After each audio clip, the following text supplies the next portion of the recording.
بالله من الشيطان الرجيم. بسم الله الرحمن الرحيم. إن الذين كفروا سواء عليهم أأنذرتهم أم لم تنذرهم لا يؤمنون. ختم الله على قلوبهم وعلى سمعهم وعلى أبصارهم غشاوة ولهم عذاب عظيم. ومن الناس من يقول آمنا بالله وباليوم الآخر وما هم بمؤمنين.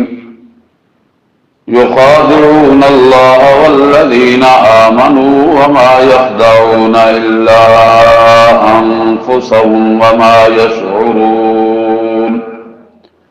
في قلوبهم مرض فزادهم الله مرضا ولهم عذاب أليم بما كانوا يكذبون.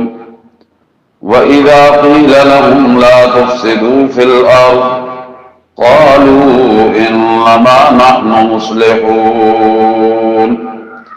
ألا إنهم هم المفسدون ولكن لا يشعرون. وإذا قيل لهم آمنوا كما آمن الناس قالوا أنؤمن كما آمن السفهاء.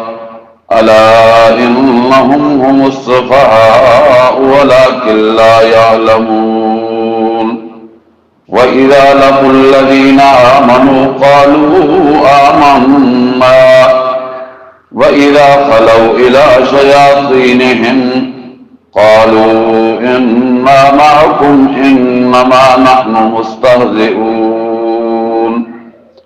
الله يستهزئ بهم ويمدهم في طغيانهم يعمهون.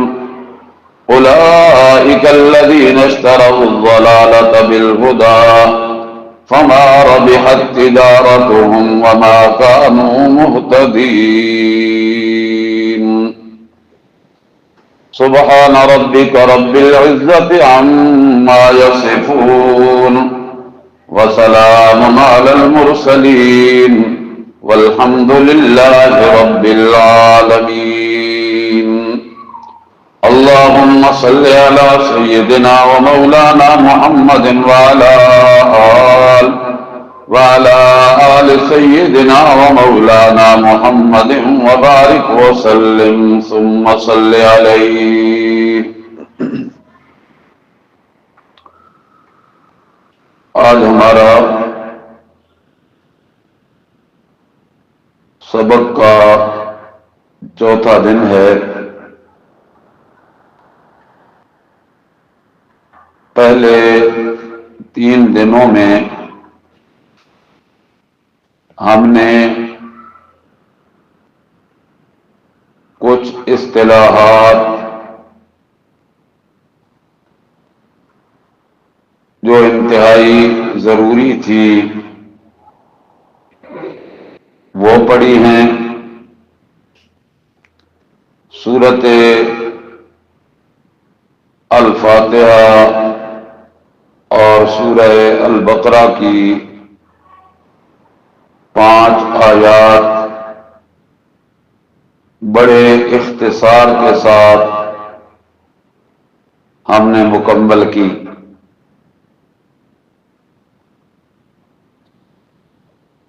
اصطلاحات میں ہم نے یہ بات سمجھی اللہ رب العالمین قرآن حکیم کی 114 سورتوں میں ہر سورت میں کوئی نہ کوئی دعویٰ رکھتے ہیں. کبھی اس دعوے کا ذکر سورت میں ایک دفعہ ہوتا ہے کبھی 2 دفعہ اس کا تذکرہ ہوتا ہے، کبھی 3 دفعہ 4 دفعہ اللہ اس دعوے کو دہراتے ہیں، پھر اس دعوے پہ منوانے کے لیے جبر نہیں کرتے، حالانکہ اللہ وہ ذات ہے جو چاہے سو کرے، اس پہ کسی کو اعتراض کرنے کی گنجائش نہیں، کوئی اس سے پوچھ نہیں سکتا۔ باقی ساری کائنات سے پوچھا جا سکتا ہے، اور اللہ جو کرتا ہے کسی کو پوچھنے کی ہمت اور یارہ نہیں۔ سورۃ انبیاء میں اللہ نے خود بتلا دیا تھا، لا یسأل عما یفعل، اللہ جو کرتا ہے اللہ سے پوچھا نہیں جا سکتا کہ اللہ تو نے یہ بارش نہیں کی تو کیوں نہیں کی تو کیوں کی، فلاں کو اتنی دولت دی تو کیوں دی، فلاں اتنا غریب ہے تو کیوں ہے، دن کو کبھی چھوٹا کبھی بڑا کرتا ہے تو کیوں کرتا ہے، سورج دن کو نکالتا ہے تو کیوں، لا یسأل عما یفعل۔ کسی کے گھر میں صحت ہی صحت، کسی کے گھر میں بیماری ہی بیماری، کسی کے گھر میں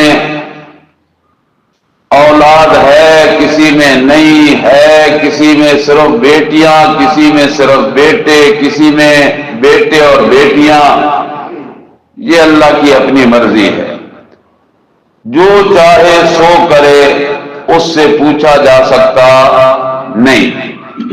وَهُمْ يُسْأَلُونَ، اور باقی جتنی مخلوق ہے اس سے پوچھا جا سکتا ہے، سوال کیا جا سکتا ہے، حتیٰ کہ صحابہ کرام رضوان اللہ علیہم اجمعین نے بھی نبی رحمت صلی اللہ علیہ وسلم سے بھی سوالات کیے، پوچھا، کبھی کسی چیز کی حکمتیں پوچھی، کبھی کسی چیز کی ماہیت پوچھی، تو معلوم کیا ہوا، باقی سب سے پوچھا جا سکتا ہے، اللہ سے پوچھا جا سکتا نہیں۔ تو اللہ اگر اپنے دعوے کو منوانے کے لیے یوں کہہ دیتا کہ مان جاؤ، نہیں تو یوں میں کر دوں گا، یہ پکڑ آ جائے گی، آیا عذاب، اللہ ایسے کر سکتا تھا، اور بعض قوموں کے معاملے میں ایسا ہوا بھی، جیسے بنی اسرائیل جب انہوں نے حضرت موسیٰ علیہ السلام کی بات نہ مانی تو اللہ تعالیٰ خود فرماتے ہیں رفعنا فوقہم الطور، طور کو لا کے کھڑا کر دیا، جوؤں کا عذاب لا دیا، مینڈکیں ہی مینڈکیں ہو گئیں، ڈڈو ہی ڈڈو ہو گئے۔ اللہ اگر چاہے تو ایسا کر سکتا ہے، اس سے پوچھا جا سکتا نہیں، لیکن اللہ نے اپنے اس دعوے کو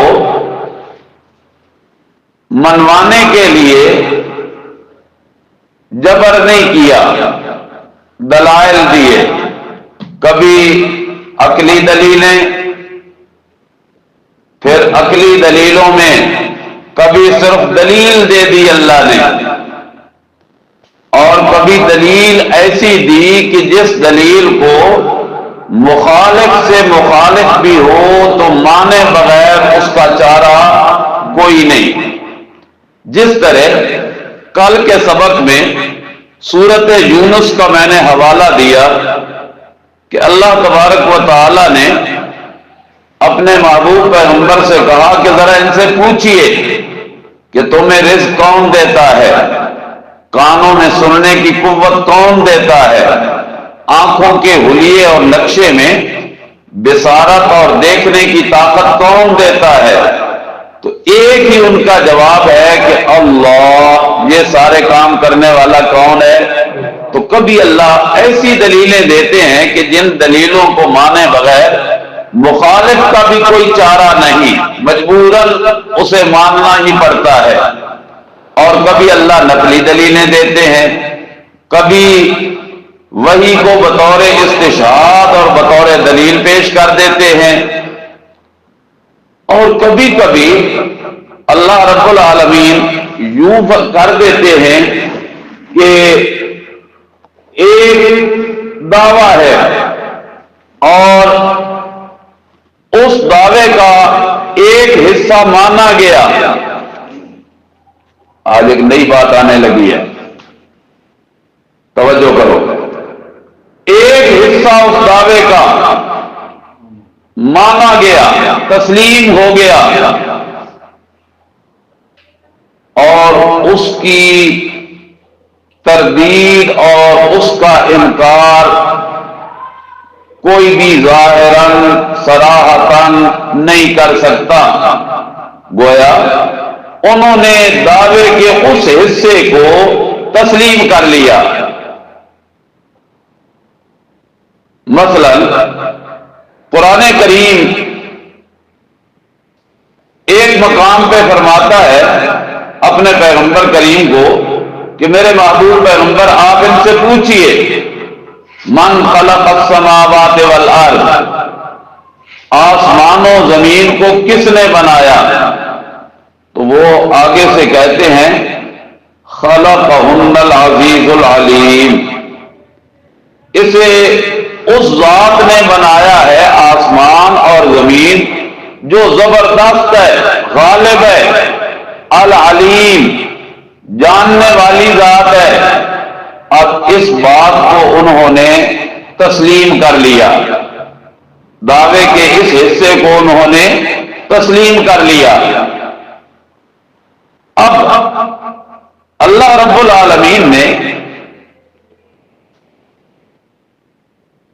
اسی دعوے پہ مزید وضاحت کر دی تاکہ جو باقی چیزیں نہیں مانی جا رہی ان کو بھی وہ تسلیم کر لے۔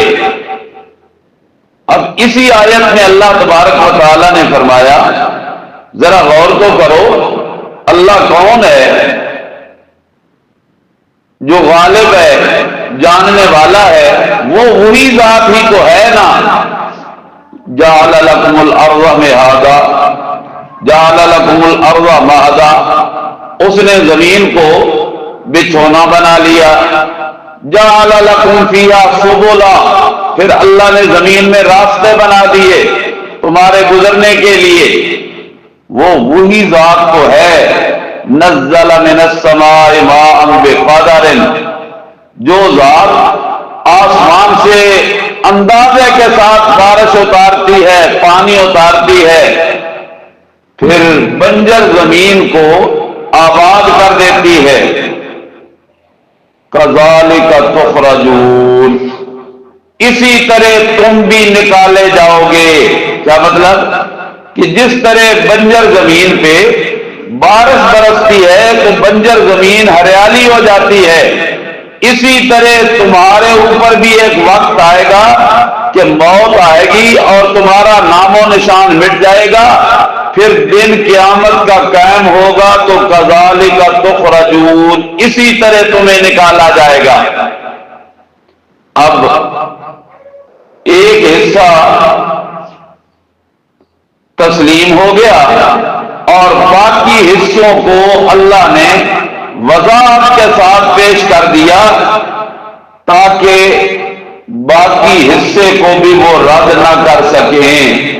مثلا زمین کا فرش بننا، آسمانوں سے بارش کا برسنا، بنجر زمین کا آباد ہونا، ان باتوں کو بھی مانے بغیر ان کا چارہ کوئی نہیں۔ اس کو کہتے ہیں تنویر، مزید وضاحت کرنا۔ اب حوالہ ذرا دیکھ لو، نکالو صفحہ نمبر 442،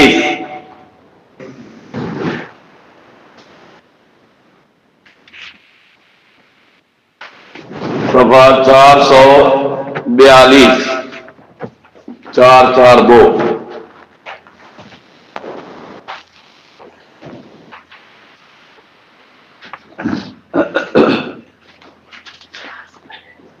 سورت کا نام ہے سورت زخرف۔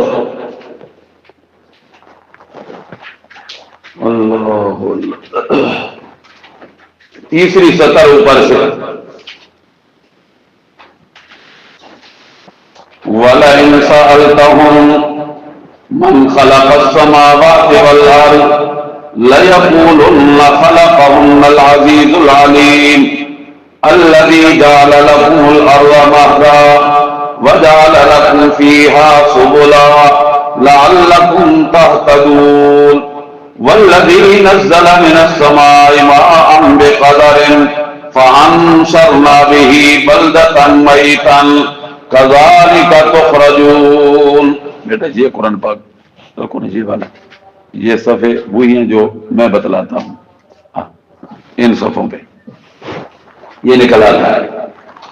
اب العزیز العلیم تک تو بات مان لی انہوں نے، اللہ نے مزید تنویر ڈالی کہ جس طرح تم نے اللہ کو غالب مانا، اللہ کو عالم مانا، اس وجہ سے مانا کہ زمین و آسمان کا بنانے والا وہ ہے، یہ تم نے تسلیم کر لیا، تو اب یہ بھی تسلیم کر لو کہ اختیارات کا مالک بھی اللہ ہی ہے، سارا کنٹرول اللہ ہی کے اختیار میں ہے۔ جب اختیارات کا مالک وہ ہے تو پھر عبادت کے لائق بھی وہی ہے، پکار اس کی ہونی چاہیے، اس کی پکار میں کسی اور کو ساجی اور شریک نہیں بنانا چاہیے، اس لیے کہ ضرورتوں کو پورا کرنے والا وہی ہے، اس کے بغیر ضرورتوں کو پورا کرنے والا کوئی نہیں۔ اور جو لوگ ان باتوں کو مان جاتے ہیں، تسلیم کر لیتے ہیں، ان کے لیے اللہ پھر خوشخبریاں دیتا ہے، بشارتیں دیتا ہے، اور قرآن کریم میں ایمان والوں کے لیے خوشخبریاں اور بشارتیں بھی موجود ہیں، اور جو انکار کرنے والے ہیں ان کے لیے ڈراوے موجود ہیں۔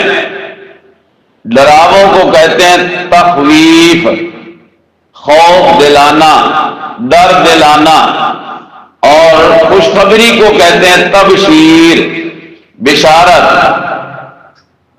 ایسی اطلاع جس اطلاع کے ملنے پہ انسان کی طبیعت میں فرحت آ جائے، خوشی آ جائے۔ اب کسی کو آدمی کوئی اطلاع یہ دے، بھائی تیری لاٹری نکل آئی ہے، تیرے بینک بیلنس میں اتنے ہزاروں روپے کا اضافہ ہو گیا ہے، تو وہ خوش ہوگا یا غمگین ہو جائے گا؟ خوش ہوگا۔ اللہ تبارک و تعالیٰ بھی اپنے ماننے والوں کو بشارتیں دیتے ہیں، کبھی فرماتے ہیں جس نے ایمان والی دولت اپنا لی، حاصل کر لی، اعمال صالحہ جس نے اپنے اندر عمل صالح والا مادہ پیدا کر لیا اور نیک عمل کرنے لگ گیا، اور صالح عمل وہ ہوتا ہے، بیٹیوں نوٹ کر لو، صالح عمل وہ ہوتا ہے، نیک عمل وہ ہوتا ہے جس میں دو شرطیں پائی جائیں۔ جی، پہلی شرط رب کی رضا پائی جائے، دوسری شرط اللہ کے پیغمبر جناب رسول اللہ صلی اللہ علیہ وسلم کی سنت و ادا پائی جائے۔ جس عمل میں بھی مقصود اللہ کو راضی کرنا ہو، مقصود رسول اللہ صلی اللہ علیہ وسلم کی سنت کی اتباع کرنا ہو تو وہ عمل کیا ہو جاتا ہے؟ صالح۔ اور جو صالح عمل کرنے والے ہوتے ہیں ان کے لیے اللہ فرماتے ہیں ان الذین آمنوا وعملوا الصالحات اولئک اصحاب الجنہ، یہ جنت والے لوگ ہیں۔ تو اللہ تبارک و تعالی بشارت دیتے ہیں، خوشخبریاں دیتے ہیں، اور جنت بھی وہ جس کے متعلق اللہ کہتے ہیں تجری من تحتها الانہار، اس کے نیچے نہریں جاری ہیں، دودھ کی نہر، شہد کی نہر، مان سلسبیلا فیہا انہار من ماء غیر آسن۔ سبحان اللہ، سبحان اللہ۔ اللہ جنت کی نعمتوں کا تذکرہ کرتے ہیں، اور نعمتوں کا تذکرہ کر کر کے ایمان والوں کو اور اعمال صالحہ والوں کو اللہ کیا دیتے ہیں؟ خوشخبریاں دیتے ہیں۔ اور جو منکر ہوتے ہیں ان کو اللہ تبارک و تعالی ڈراوے دیتے ہیں، اس کو کہتے ہیں تخویف۔ ڈراوے کبھی دنیا کے لحاظ سے، کبھی آخرت کے لحاظ سے۔ دنیا کے لحاظ سے اللہ تبارک و تعالیٰ فرماتے ہیں غور کرو، مان جاؤ میری باتوں کو، میرے حکموں کو، اور اگر نہ مانا تو ذرا دیکھ لو پہلی قوموں کا حال، انہوں نے بھی نہیں مانا تھا۔ جب نہیں مانا تھا تو بچے جا عذاب میں آ گئے، عذاب میں آ گئے۔ کس میں آ گئے؟ عذاب میں آ گئے۔ تو اگر تم نے بھی میرے حکموں کو نہ مانا تو میرے عذاب سے تم بھی بچ نہیں سکو گے۔ کبھی کبھی اللہ دنیاوی اعتبار سے ڈراوا دیتے ہیں، اور کبھی آخرت کا حال ذکر کر کے ڈراوا دیتے ہیں۔ مثلا اللہ تبارک و تعالیٰ فرماتے ہیں کہ قیامت کے دن ہم مجرموں کو ہانک کر چلائیں گے، اور ہانکا کس کو جاتا ہے؟ جانوروں کو۔ چرواہا ہانکتا ہے، اس کے ہاتھ میں ڈنڈا ہوتا ہے، لاٹھی ہوتی ہے، اور وہ ان کو ہانک کے لے جاتا ہے۔ کبھی چرواہا ایسے کرتا ہے کہ خود آگے آگے چلتا ہے اور اس کا ریوڑ اس کے پیچھے پیچھے چلتا ہے، اور کبھی یوں کہ ریوڑ کو آگے رکھتا ہے اور خود ڈنڈا لے کے پیچھے ہوتا ہے۔ جو ڈنڈا لے کے پیچھے چلنے والا ہوتا ہے اس کے ریوڑ سے کوئی بکری، کوئی جانور ادھر ادھر ہو نہیں سکتا، اس لیے کہ سارا ریوڑ اس کی نظروں کے سامنے ہے، آگے جو ہے۔ تو اللہ تبارک و تعالی یوں کہتے ہیں کہ قیامت کے دن ہم مجرم لوگوں کو جہنم کی طرف ہانک کر لے جائیں گے، یعنی فرشتے پیچھے ہوں گے اور آگے آگے ان کو ہانک کے جہنم کا ایندھن بنا دیں گے۔ اب اس تخویف کی مثالیں دیکھ لو جی، نکالو صفحہ 282۔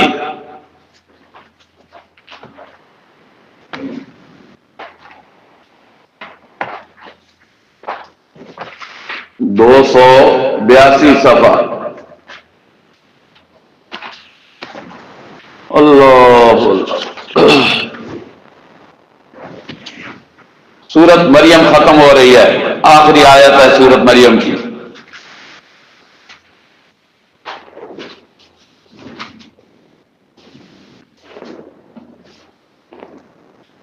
وَكَمْ أَهْلَكْنَا قَبْلَهُم مِّنْ قَرْنٍ هَلْ تُحِسُّ مِنْهُم مِّنْ أَحَدٍ أَوْ تَسْمَعُ لَهُمْ رِكْزًا۔ اور کتنوں کو ہلاک کیا ہم نے ان سے پہلے، بستیوں والوں کو، آبادیوں میں وقت گزارنے والوں کو۔ کم اہلکنا، کتنے لوگ تھے جن کو ہم نے تباہ کیا، ہلاک کیا، بوجہ نافرمانیوں کے، بوجہ نافرمانیوں کے۔ انہوں نے نافرمانیاں کی، ہم نے ان کو ہلاک کیا۔ اگر تم نے بھی نافرمانی کی تو ہلاکت سے بچ نہیں سکو گے. هل تحس منهم من احد او تسمع لهم رکزا. کیا کسی کو کوئی بنبناہٹ تمہارے کانوں میں پڑ رہی ہے؟ کسی کا آوازہ تم محسوس کرتے ہو؟ اللہ تو بڑے چیلنج دے کے تخفیف کر رہے ہیں. هل تحس منهم من احد. ان میں سے کسی کو تم کوئی محسوس کرتے ہو؟ چلتا پھرتا، آنا جانا، بولنا چالنا. جواب مثبت ہوگا منفی ہوگا؟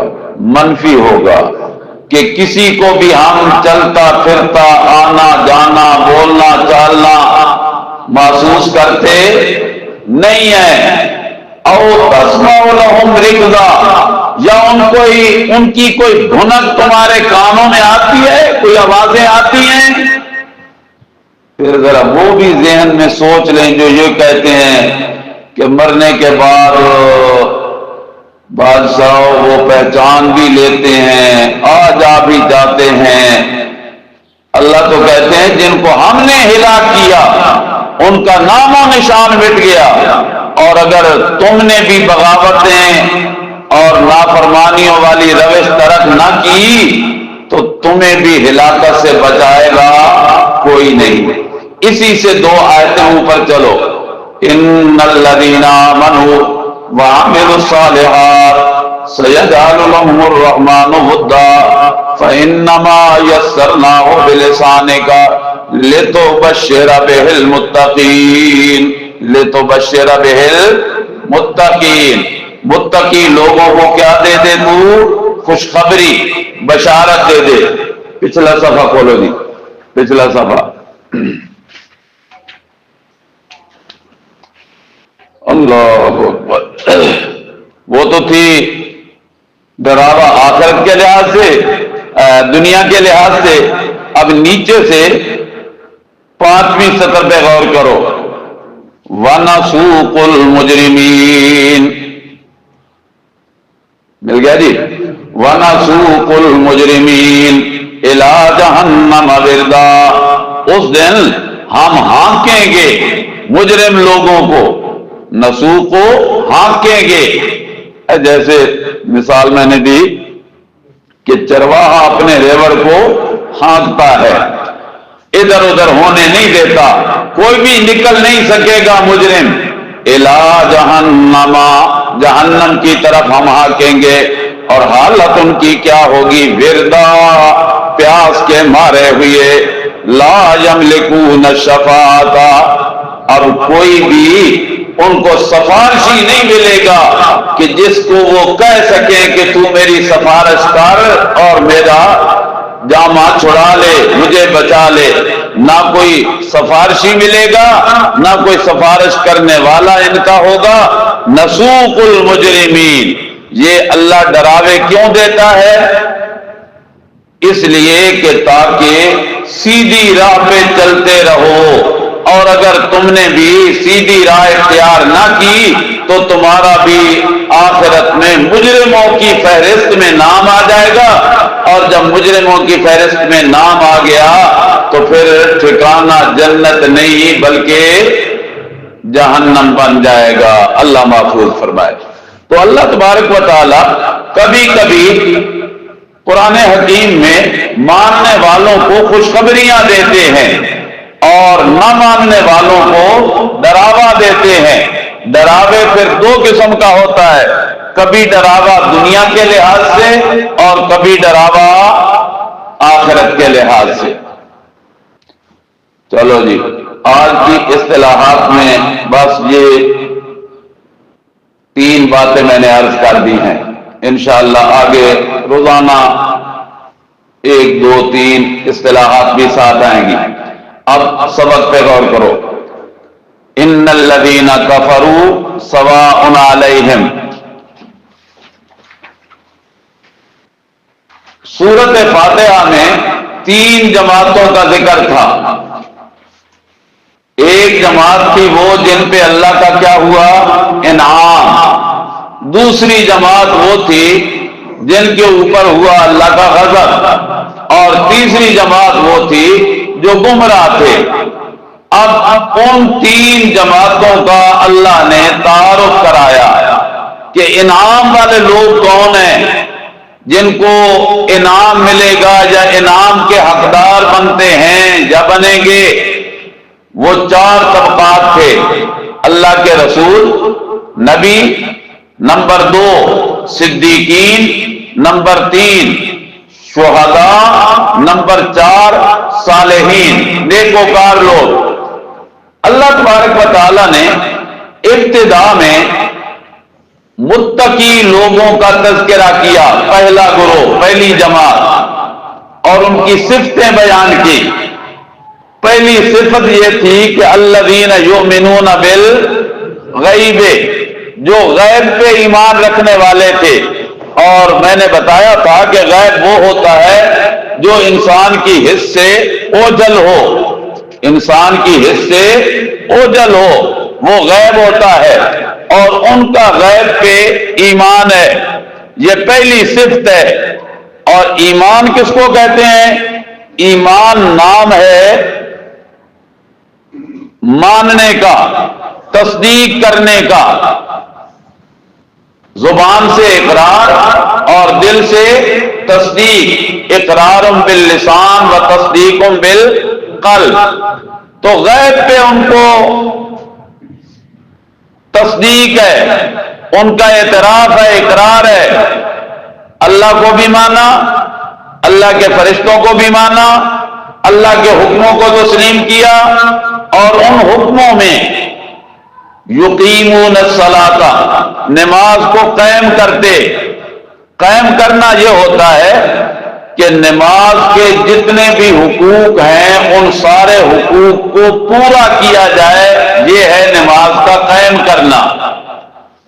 ہم تو کہہ دیتے ہیں کہ نماز پڑھی ہے، آگے سے وہ کہہ دے ہاں جی پڑھی ہے، کتنے پڑھی ہے دیکھ لو جی، سبحانک اللہم و بحمدک، الحمدللہ رب العالمین، سبحان ربی العظیم، التحیات للہ والصلوات، میں نے پڑھ نہیں لی۔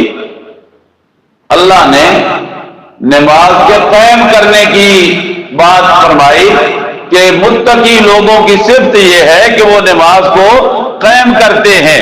کیا مطلب؟ کہ نماز کے آداب، واجبات، مستحبات، ساری چیزوں کا لحاظ کرتے ہیں۔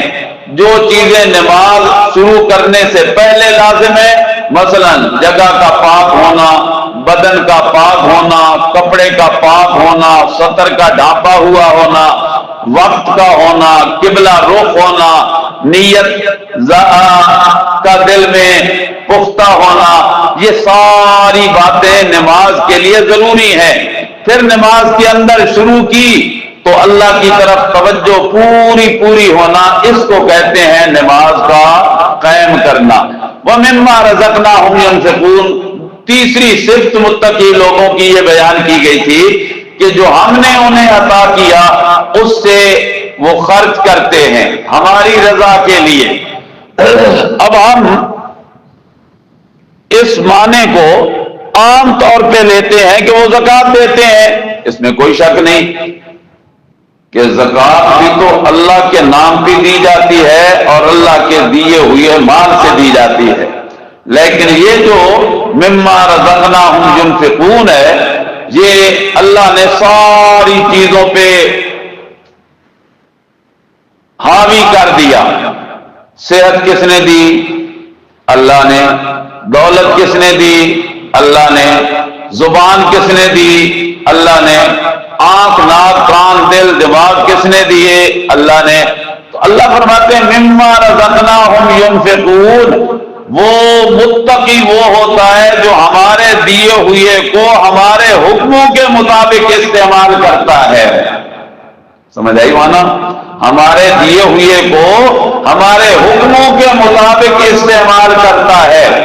آنکھوں کو، کان کو، زبان کو، ہاتھ کو، پاؤں کو، دل کو، دماغ کو، سارے وجود کو، حتیٰ کہ مال کو، جان کو، وقت کو، یہ سارے اللہ کے عطیے ہیں اور اللہ کے دی ہوئی ساری نعمتوں کو اللہ کے حکموں کے مطابق استعمال کرنا، یہ ہے مما رزقناہم ينفقون۔ مولوی صاحب کو سمجھ آئی؟ سمجھا کرو، مولوی باندھ رہے ہو۔ آگے اللہ نے چوتھی صفت بیان کی تھی کہ ان کا ایمان ہے اس پہ جو ہم نے آپ کی طرف اتارا میرے پیغمبر صلی اللہ علیہ وسلم، یعنی قرآن کریم کو بھی مانتے ہیں، پہلی آسمانی کتابوں کو بھی مانتے ہیں، آخرت پہ بھی ان کا یقین ہے۔ ان کے لیے نتیجہ اور ثمرہ کیا تھا کہ اولئک علی ھدی من ربہم واولئک ھم المفلحون۔ اس پہ کافی کچھ بحث کل ہو چکی ہے۔ آج دوسری جماعت کا تذکرہ ہے، دوسرا طبقہ۔ وہ کون ہے؟ جو منکر ہیں، انکار کرنے والے ہیں، نہ ماننے والے۔ سوال یہ پیدا ہوتا ہے کہ یہ دو جماعتیں کیوں بن گئی؟ تو اللہ تعالیٰ نے فرمایا کہ جب بھی کوئی رسول اپنی امت کو دعوت دیتا تو امت دو دھڑوں میں بٹ جایا کرتی، کچھ ماننے والے اور کچھ نہ ماننے والے، انکار کرنے والے۔ تو یہاں بھی وہی حال ہے، دو جماعتیں بن گئی۔ چلو حوالہ ذرا دیکھ لو، صفحہ 344، 344۔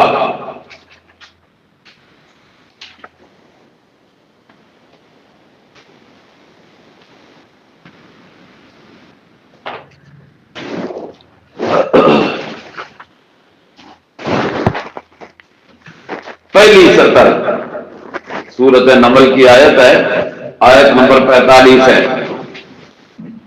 وَلَقَدْ أَرْسَلْنَا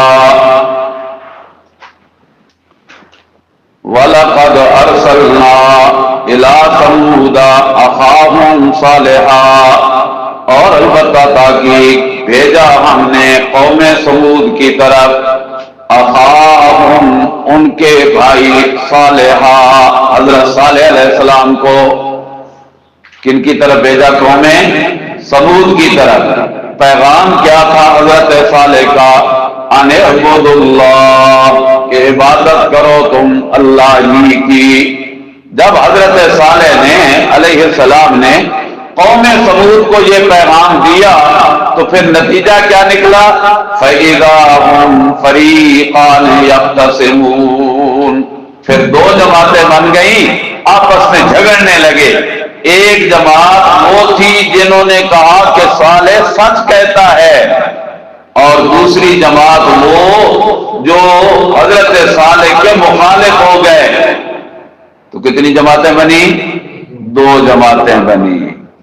تو اللہ نے بھی کہا کہ جب بھی حق آتا ہے تو پھر کچھ ہوتے ہیں حق کو ماننے والے اور کچھ ہوتے ہیں حق کا انکار کرنے والے۔ اب انکار کرنے والے انکار کرتے کیوں ہیں؟ انکار کرنے والے انکار کرتے کیوں ہیں اور کب کرتے ہیں؟ کرتے تب ہیں جب وہ حق والے پیغام کو سمجھ لیتے ہیں کہ یہ پیغام حق ہے، ان کا دل نہیں مانتا۔ پیغام حق ہے، ان کا دل نہیں مانتا، پہچانتے ہیں کہ یہ حق ہے لیکن پھر بھی نہیں مانتے، اور جو پہچان کے نہ مانے اس کو کہتے ہیں کافر۔ اس کو کیا کہتے ہیں؟ کافر۔ یہ کیوں انہوں نے پہچان کے نہیں مانا؟ ضد پہ آ گئے، ہٹ درمی پہ آ گئے، اناد پہ آ گئے۔ تو کفرو کا معنی ہوتا ہے، بیٹیوں لکھ لو، کافر وہ ہوتے ہیں الذین سطروا الحق عنادا۔ جلدی لکھو، الذین سطروا الحق عنادا۔ کافر وہ ہوتے ہیں جنہوں نے حق کو چھپا دیا جان بوجھ کے۔ پہچانا ہے آتا ہے نا فلما جاءہم ما عرفوا کفروا بہ فلعنۃ اللہ علی الکافرین. نکالو ذرا اب حوالہ دیکھ لو، صفحہ 14 بالکل قریب ہے.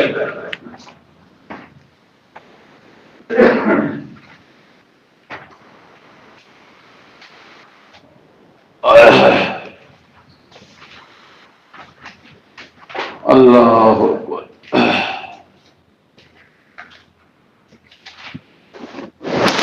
پہلی سطر صفحہ 13 کا آخری لفظ دیکھ لو. فلما جاءہم ما عرفوا، فلما جاءہم ما عرفوا، جب ان کے پاس وہ پیغام پہنچا جس پیغام کو عرفوا انہوں نے پہچان لیا، تو انہوں نے مانا نہیں. کیا کیا؟ کفروا بہ. کیا کیا؟ ہاں ساتھ بولا کرو نا، پھر انشاءاللہ دل میں بات اترے گی. جب ان کے پاس وہ پیغام پہنچا جس پیغام کو انہوں نے پہچان لیا تھا، پھر انہوں نے کیا کیا؟ کفروا بہ، اس کا انکار کر دیا، پردہ ڈال دیا. پہچان تو لیا لیکن کیا ڈال دیا؟ پردہ. اب ذرا ادھر دیکھنا، یہ میرے سامنے ہے میک، پہچان لیا کہ یہ میک ہے. اب میں نہیں ماننا چاہتا کہ یہ میک ہے، کیا کر دیا؟ اوپر پردہ ڈال دیا. اب مجھے نظر نہیں آ رہا ہے، میں یہ پتہ نہیں کیا چیز ہے اندر، میں تو نہیں جانتا. اس کو کہتے ہیں انکار کرنا، جان بوجھ کے پہچان کے حق کے اوپر پردہ ڈال دینا. اس کو کہتے ہیں کفر. کفروا بہ فلعنۃ اللہ علی الکافرین. ایسے کافروں پہ اللہ کی کیا ہو گئی؟ لعنت. کیوں لعنت کے حقدار بنے؟ کہ پہچان کر پھر انہوں نے اس کو مانا نہیں. حق تو یہ ہے نا کہ جب چیز کوئی پہچانی جائے تو اس کو مان لیا جائے. انہوں نے ماننے کی بجائے اس کا کیا کیا؟ انکار کیا، جان بوجھ کر، ضد میں آ کر. ان الذین کفروا، بے شک وہ لوگ جنہوں نے کفر کیا، سواء علیہم. اچھا جی، جنہوں نے کفر کیا تھا ان پہ جو اللہ کی لعنت پڑی، اللہ نے ان پہ کوئی زیادتی کی؟ دو جواب. کوئی زیادتی کی ہے؟ نہیں. کیوں نہیں زیادتی؟ لعنت پڑ رہی ہے. اس لیے نہیں ہے کہ انہوں نے جان بوجھ کے ضد میں آ کر اس کو چھپایا تھا، انکار کیا تھا. اور جب کوئی جان بوجھ کے غلطی کرے اور پھر اس کو دی جائے سزا اور کہا جائے کہ یہ بڑا ظالم ہے، بھائی سزا دینے والا، اسے کہیں گے کہ یہ بڑا ظالم ہے؟ نہیں. کیوں؟ اس لیے کہ اس کو پتہ ہے اس بات کا، جان بوجھ کے اس نے زیادتی کی ہے، غلط کام کیا ہے، اب یہ ہے ہی سزا کا حقدار. سمجھ گئے ہو؟ اب آیت سمجھنی انشاءاللہ آسان ہو جائے گی. اللہ فرماتے ہیں ان الذین کفروا، بے شک وہ لوگ جنہوں نے کفر کیا، سواء علیہم، برابر ہے ان پر، انذرتہم ام لم تنذرہم، تو میرے پیغمبر ان کو ڈرائے یا ان کو نہ ڈرائے، تو ڈرائے یا نہ ڈرائے، تیرا ڈرانا نہ ڈرانا برابر ہے. کیوں؟ انہوں نے ماننا ہے؟ نہیں. لا یؤمنون، یہ نہیں مانیں گے. انہوں نے ماننا ہے جو نہیں، ضد پہ جو آ گئے. رسول اللہ صلی اللہ علیہ وسلم جب مکے والوں نے بہت زیادہ ستایا نا، اذیتوں سے دوچار کیا، اور جب بھی آپ غمگین ہو کے گھر میں آتے تو حضرت خدیجہ رضی اللہ تعالی عنہا تسلی دیا کرتی تھی، ڈھارس بندھایا کرتی تھی. سبحان اللہ. بیوی کیا کمال کی بیوی تھی حضرت خدیجہ رضی اللہ تعالی عنہا. ہاتھ بٹایا پورا پورا. جب بھی آپ پریشان ہو کے گھر آتے تو حضرت خدیجہ تسلی دیتی، خیر ہے، اللہ آپ کو غالب کرے گا، اللہ آپ کا نام بلند کرے گا، اللہ آپ کو عزتیں دے گا، اللہ آپ کو ضائع نہیں ہونے دے گا، اللہ آپ کا مرتبہ بہت اونچا کرے گا۔ حضرت خدیجہ نے جو کہا تھا یہ سچ ثابت ہوا یا نہیں؟ سچ ثابت ہوا۔ حضرت عائشہ صدیقہ رضی اللہ تعالیٰ عنہ فرماتی ہیں، سوکن تو سوکن ہی ہوتی ہے، فرماتی ہیں کہ اکثر اوقات رسول اللہ صلی اللہ علیہ وسلم گھر میں بیٹھے ہوتے نا تو ذکر چھیڑ دیتے حضرت خدیجہ کا، اور کبھی گھر میں ہنڈیا پکتی تو شوربہ زیادہ بنوا دیتے تھے اور پھر سالن کچھ حضرت خدیجہ کی سہیلیوں کے گھروں میں بھیج دیا کرتے تھے۔ پھر حضرت خدیجہ کا ذکر آ جاتا، یہ کس کے گھر جا رہا ہے؟ ہنڈیا جا رہی ہے، سالن جا رہا ہے، یہ خدیجہ کی سہیلی کا گھر ہے، نام کس کا آ گیا پھر بھی؟ خدیجہ کا رضی اللہ تعالی عنہ۔ حضرت عائشہ صدیقہ رضی اللہ تعالی عنہ نے ایک دن کہہ دیا، یا رسول اللہ جب بھی آپ ذکر چھیڑتے ہیں تو خدیجہ کا نام لے کے ذکر چھیڑ بیٹھتے ہیں۔ وہ کیا ایک بوڑھی خاتون تھی، اس کی تو شدقہ دانت گر جائے نا تو پیچھے جو مروالیں ہوتی ہیں نا، کھانا آدمی چبائے تو زور لگتا ہے، جب زور لگتا ہے تو یہ جو مسوڑے ہوتے ہیں یہ سرخ ہو جاتے ہیں زور لگنے کی وجہ سے۔ تو وہ تو بوڑھی عورت تھی، اس کے یہ مسوڑے بھی سرخ تھے، اس کا ذکر آپ چھیڑ بیٹھتے ہیں جب بھی بیٹھتے ہیں۔ رسول اللہ صلی اللہ علیہ وسلم نے فرمایا، کانت وکانت، کانت وکانت، خدیجہ تھی جو تھی، کون کرے اس کا مقابلہ؟ جب لوگ میرا انکار کر رہے تھے تو خدیجہ میرا کلمہ پڑھ رہی تھی، جب لوگوں نے مال کے دروازے مجھ پہ بند کر دیے تھے تو خدیجہ نے سارا مال میرے حوالے کر دیا تھا، اور جب لوگ مجھے ایذائیں دے رہے تھے تو خدیجہ مجھے سہارا دے رہی تھی۔ رزقنی اللہ منہ الولد، اور اللہ نے مجھے سوائے بیٹے ابراہیم کے باقی ساری اولاد اللہ نے حضرت خدیجہ سے مجھے عطا کی۔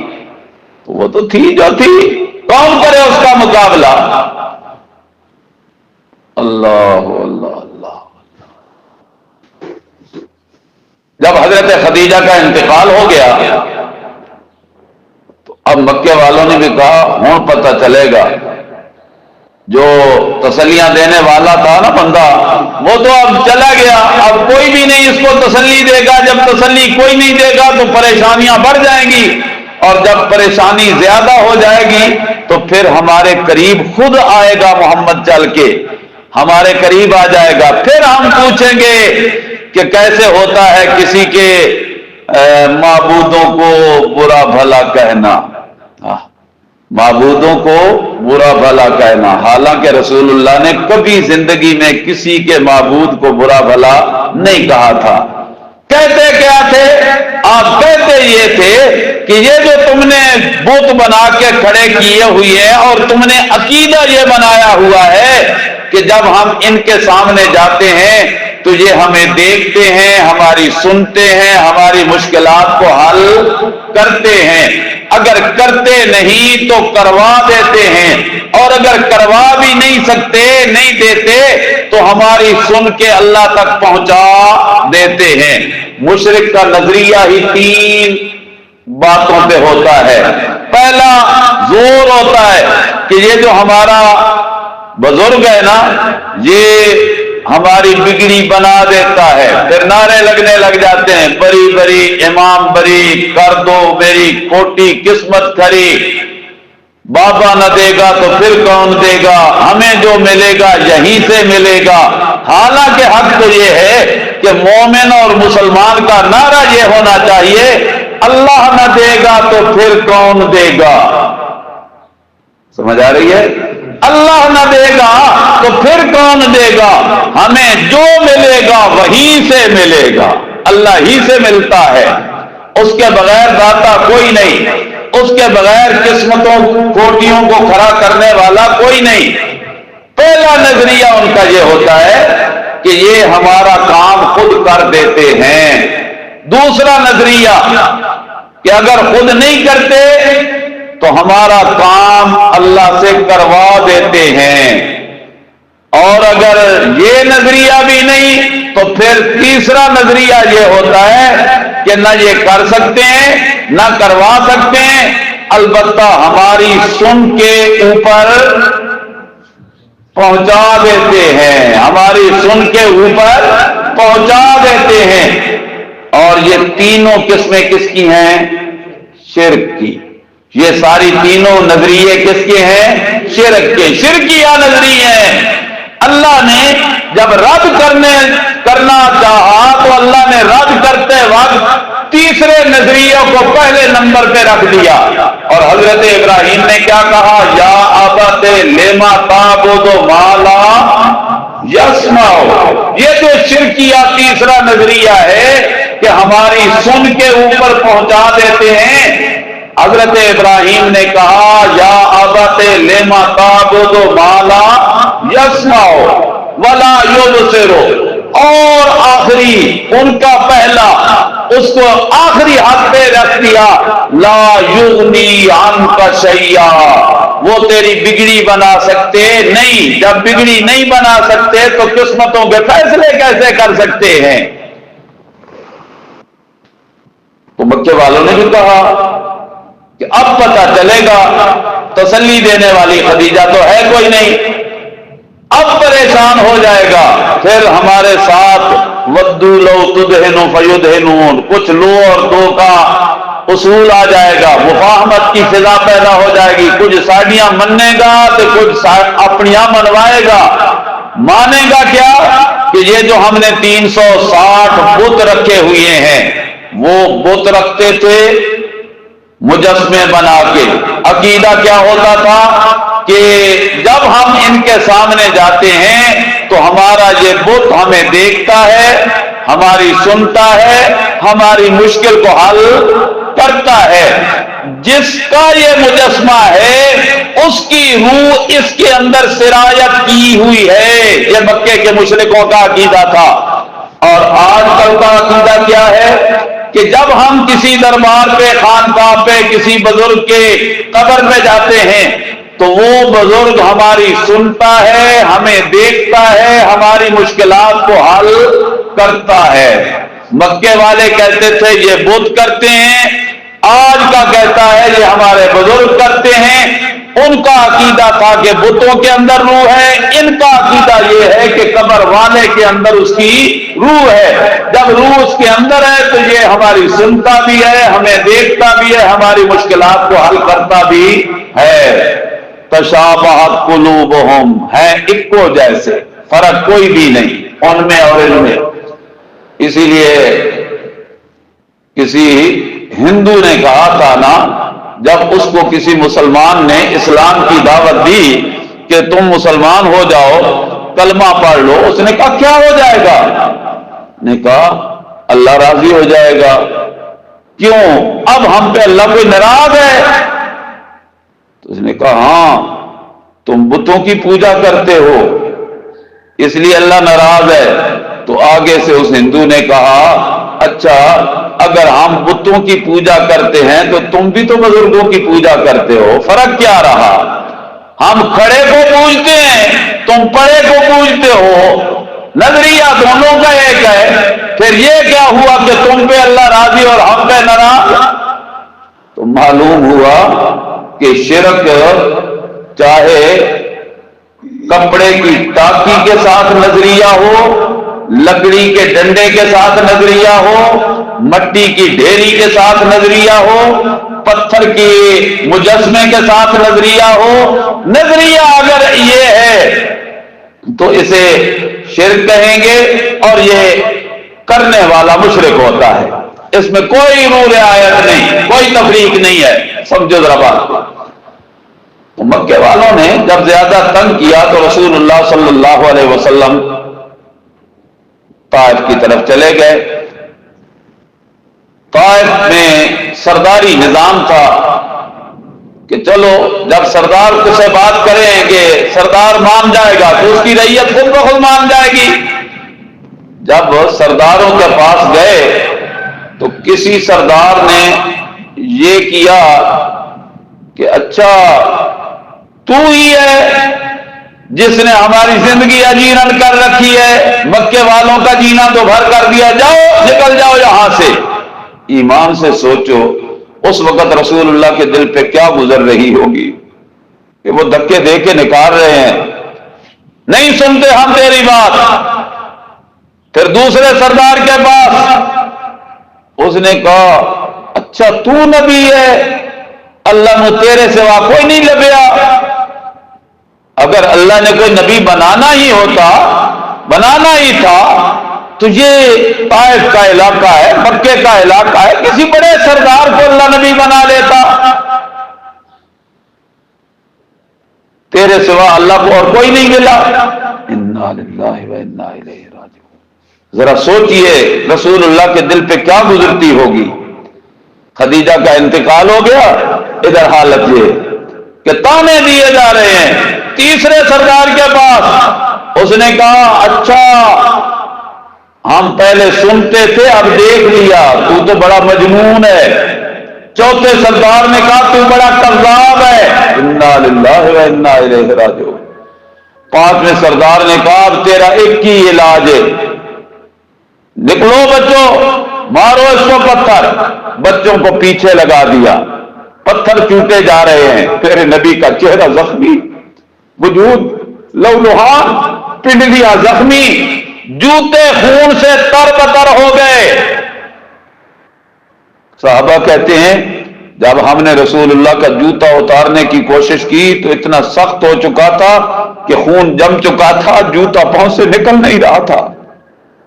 اتنی اذیتیں، ضد پہ آئے ہوئے اللہ فرماتے ہیں میرے پیغمبر انذرتم، چلو جی سبق پہ آ جاؤ۔ یہ تذکرہ آ گیا تھا حضرت خدیجہ کا رضی اللہ تعالی عنہا کا، اللہ کی کروڑوں رضا مدیہ۔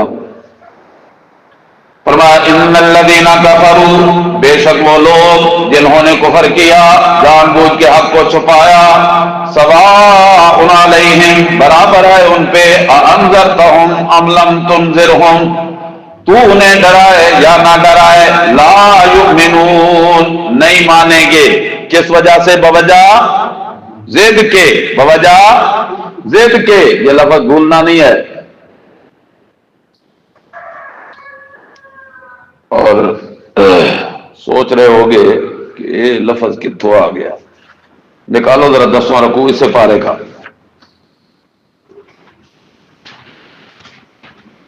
صفحہ 14 نکالو، وہ جو ابھی دیکھا تھا۔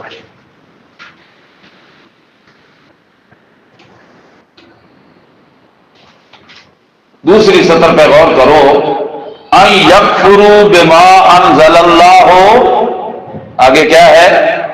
بغیاً، بغیاً، ضد، بغاوت، یہ جو انہوں نے کفر کیا، انکار کیا، تو بغیاً، ضد کی وجہ سے۔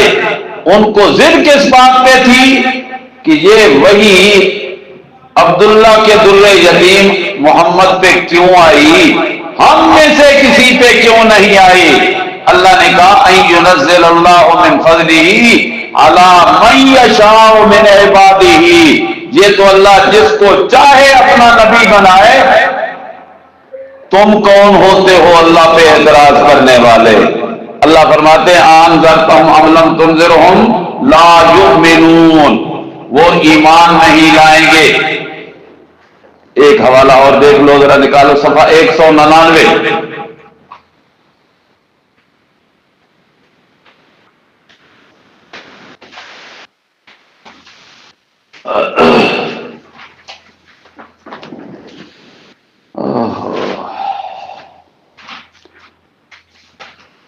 پہلی سطر، پچھلے صفحے کے آخری جملوں پہ ذرا غور کرو، ان الذین حقت علیہم کلمۃ ربک لا یؤمنون، جو ضد پہ، عناد پہ آخری درجے پہ پہنچ جائیں تو پھر ایمان لانے کی امید نہیں رہتی۔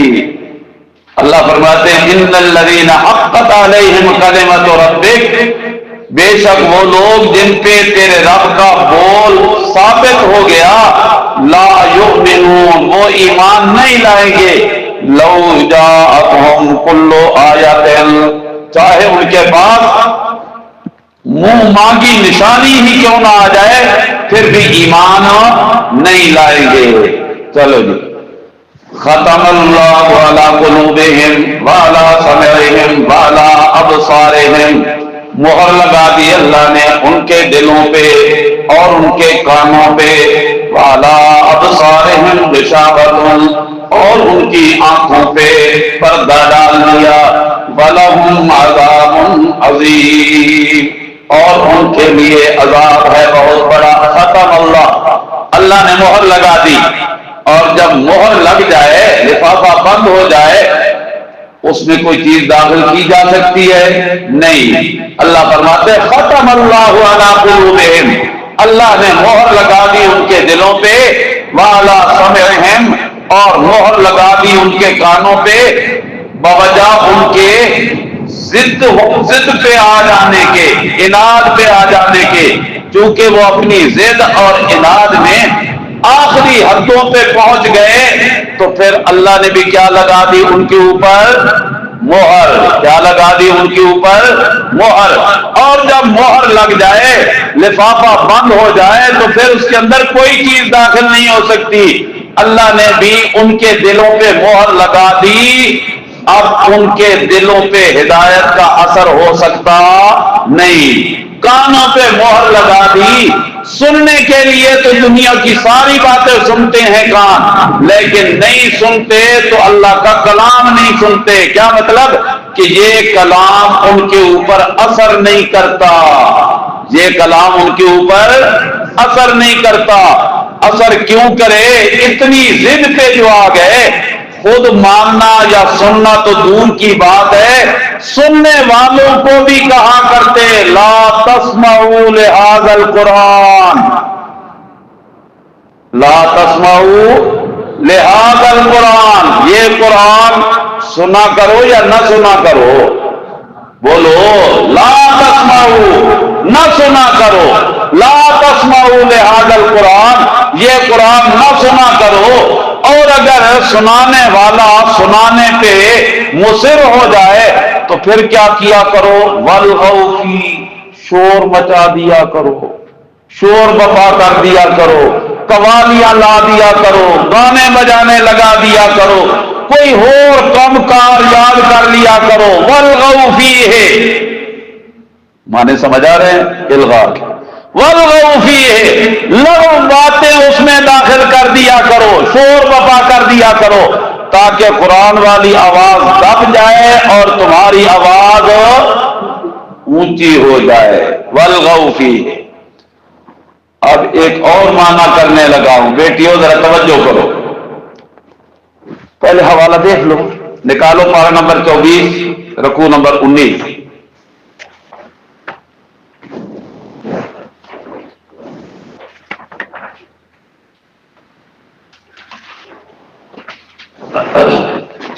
صفحہ 432 رکوع نمبر 18 آیت نمبر 26، 432 صفحہ نیچے سے چھٹی سطر پہ ذرا غور کرو۔ وقال الذین کفروا، ادھر بھی یہی صفحے، بس صفحہ نکال دیا کرو، خود جو دیکھا جاتا ہے نا تو اس کا اجر بھی زیادہ اور فائدہ بھی زیادہ۔ وقال الذین کفروا، اور کہا ان لوگوں نے جنہوں نے کیا کیا تھا؟ جی کیا کیا تھا؟ کفر۔ اور بولی اسامہ تو تے بولیا کرنا، کیا کیا؟ کفر۔ تھوڑا گلے میں کھولنا یار۔ انہوں نے کیا کیا؟ کفر۔ اور کفر کہتے کس کو ہیں؟ جان بوجھ کے حق کو چھپانا، حق کے اوپر پردہ ڈالنا، اسے کہتے ہیں کفر۔ وقال الذین کفروا، اور کہا ان لوگوں نے جو ضد پہ آئے ہوئے تھے، ہٹ درمی پہ آئے ہوئے تھے، کیا کہا؟ لا تسمعوا لہذا القرآن، نہ سنو تم یہ قرآن، والغوا فیہ، اور اس میں الغا کرو، اور اس میں شور بپا کرو، اپنی باتیں اونچی کرو، قرآن کی آواز نیچے دب جائے۔ اب مانا کرنے لگا ہوں، اب صاحب کو کھولو، بڑا کم دمانہ آنے لگا ہے۔ لا تسمعوا لہذا القرآن، نہ سنیے اس قرآن کو، والغوا فیہ، جھوٹی روایتیں لے آؤ، قصے کہانیاں لے آؤ، موضوع روایتیں لے آؤ، قرآن کے مقابلے میں رسالے لے آؤ، پیش کرو اپنے بزرگوں کی حکایات واقعات، والغوا فیہ لعلکم تغلبون، تاکہ تم کیا ہو جاؤ؟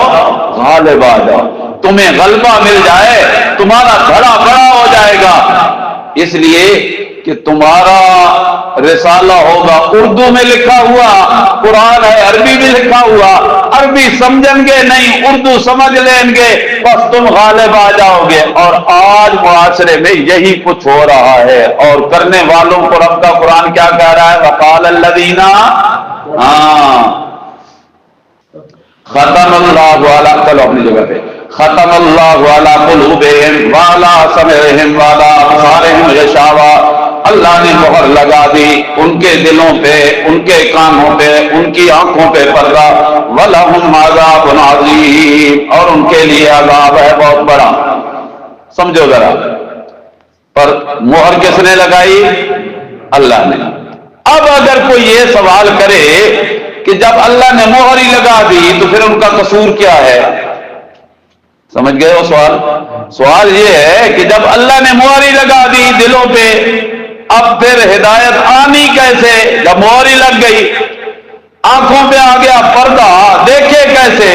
پٹی کوئی بننے اور کہے کہ یہاں سے مجھے چوک دکھا دے، وہ کیسے دکھائے گا؟ وہ آگے کہے گا میاں پٹی ہٹا میری آنکھوں سے تب دیکھوں۔ جب اللہ نے پردہ ڈال دیا تو پھر ان کا قصور کیا؟ اللہ فرماتے ہیں آؤ میں تمہیں بتاتا ہوں ان کا قصور کیا ہے۔ میں نے تو ہدایت کا راستہ کھول دیا تھا، انہوں نے مجھ سے وعدہ کیا تھا کہ ہم اس راستے پہ چلیں گے، لیکن اس راستے پہ چلنے والے وعدے کو انہوں نے کیا کر دیا تھا؟ توڑ دیا تھا۔ جب وعدہ انہوں نے خود توڑا تو پھر اللہ کا کیا قصور؟ سمجھ آئی بات؟ اب وعدہ کیسے کیا تھا؟ ایک وعدہ الست ہے، اذ اخذ ربک من بنی آدم من ظہورہم ذریتہم، اللہ تبارک و تعالیٰ نے ایک وعدہ لیا تھا، الست بربکم قالوا بلا، یہ تو بچے کو یاد ہے، الست بربکم قالوا بلا، وعدہ کیا تھا اللہ سے، اے اللہ میں مانتا ہوں کہ تو ہی رب ہے، تو ہی میرا خالق ہے، مانتا ہوں تجھے کہ تو میرا رازق ہے۔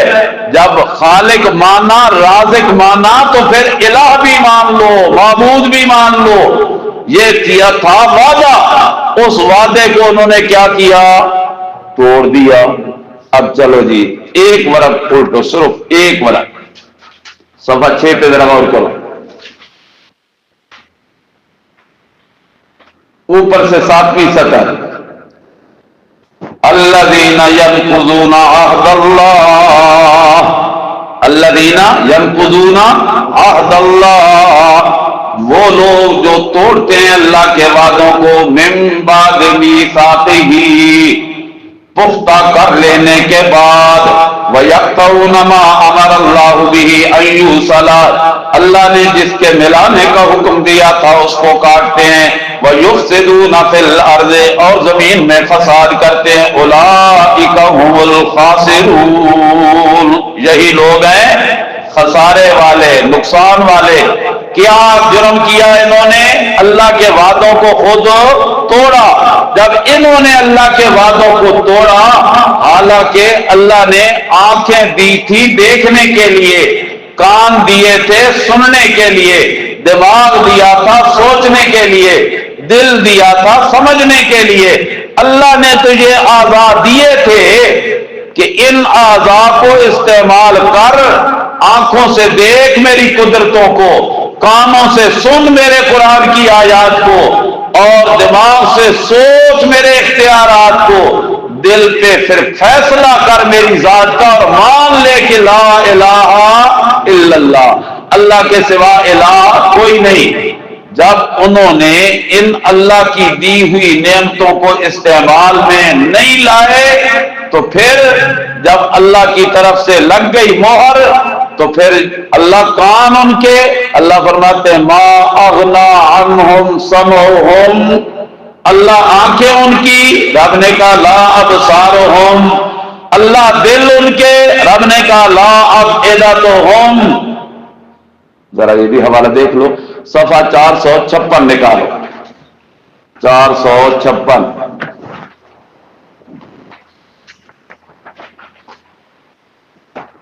4 5 6 456۔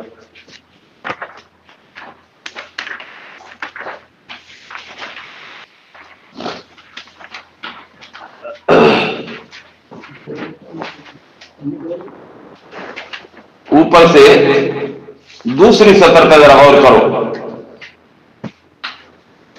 وَجَعَلْنَا لَهُمْ سَمْعًا وَأَبْصَارًا وَأَفْئِدَةً، ہم نے کان بھی دیے، آنکھیں بھی دی، دل بھی دیا، لیکن انہوں نے نہ کانوں کو استعمال کیا محمد کریم کا پیغام سننے کے لیے، نہ آنکھوں کو استعمال کیا پیغمبر کریم کی راہ دیکھنے کے لیے، نہ دل کو استعمال کیا پیغمبر کریم کی بات کو سمجھنے کے لیے۔ پھر ہوا کیا؟ فما اغنا عنہم سمعہم ولا ابصارہم ولا افئدتہم من شیء اذ کانوا یجحدون بآیات اللہ، جب وہ اللہ کی آیتوں کا کرنے لگے نا انکار، جہد کہتے ہیں انکار کو۔ مولوی صاحب ایک ہوتا ہے فعل جہر، اس میں کیا ہوتا ہے؟ انکار ماضی۔ کیا ہوتا ہے؟ انکار ماضی۔ لم یضرب، اس نے نہیں مارا، آیا مضارع پہ لم، بیٹیوں غور کرو، آیا مضارع پہ لم، اور اس لام کو لم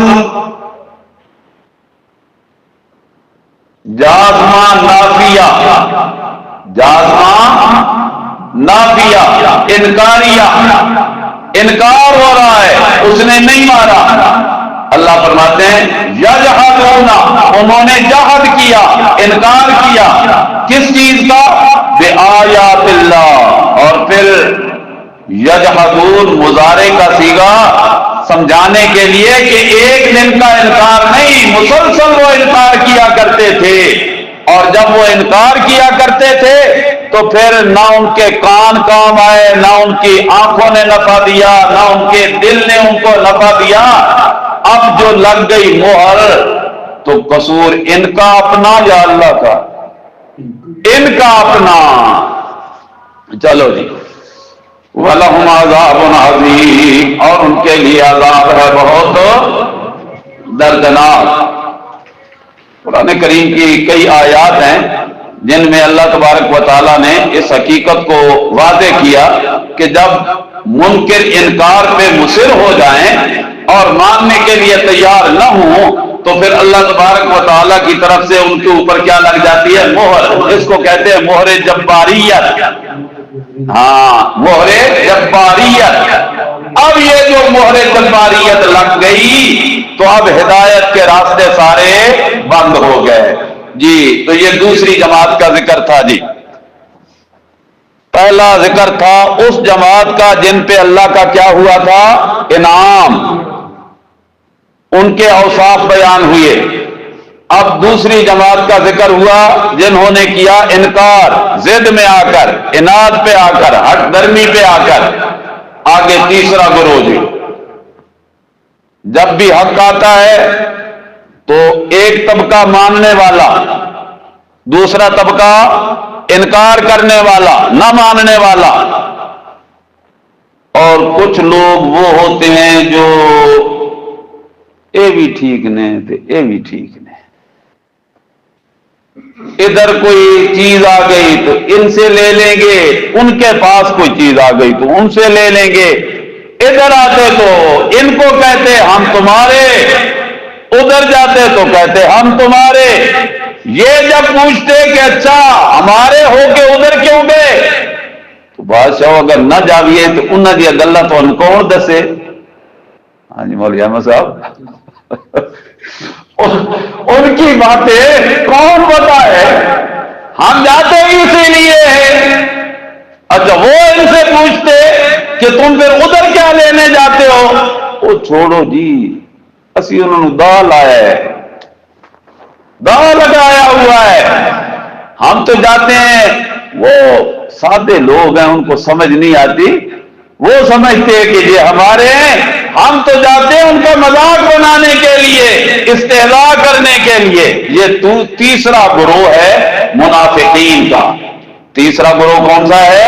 منافقین کا۔ اب چلو جی، وَمِنَ النَّاسِ مَن يَقُولُ آمَنَّا بِاللَّهِ، اور بعض لوگوں سے وہ ہیں، من الناس، من تبعیضیہ، بیٹیو من تبعیضیہ، آپ نے حروف جارہ میں پڑھا ہے کہ بعض حروف جار کس کام کے لیے ہوتے ہیں، بعض حروف جارہ کیا معنی دیتے ہیں۔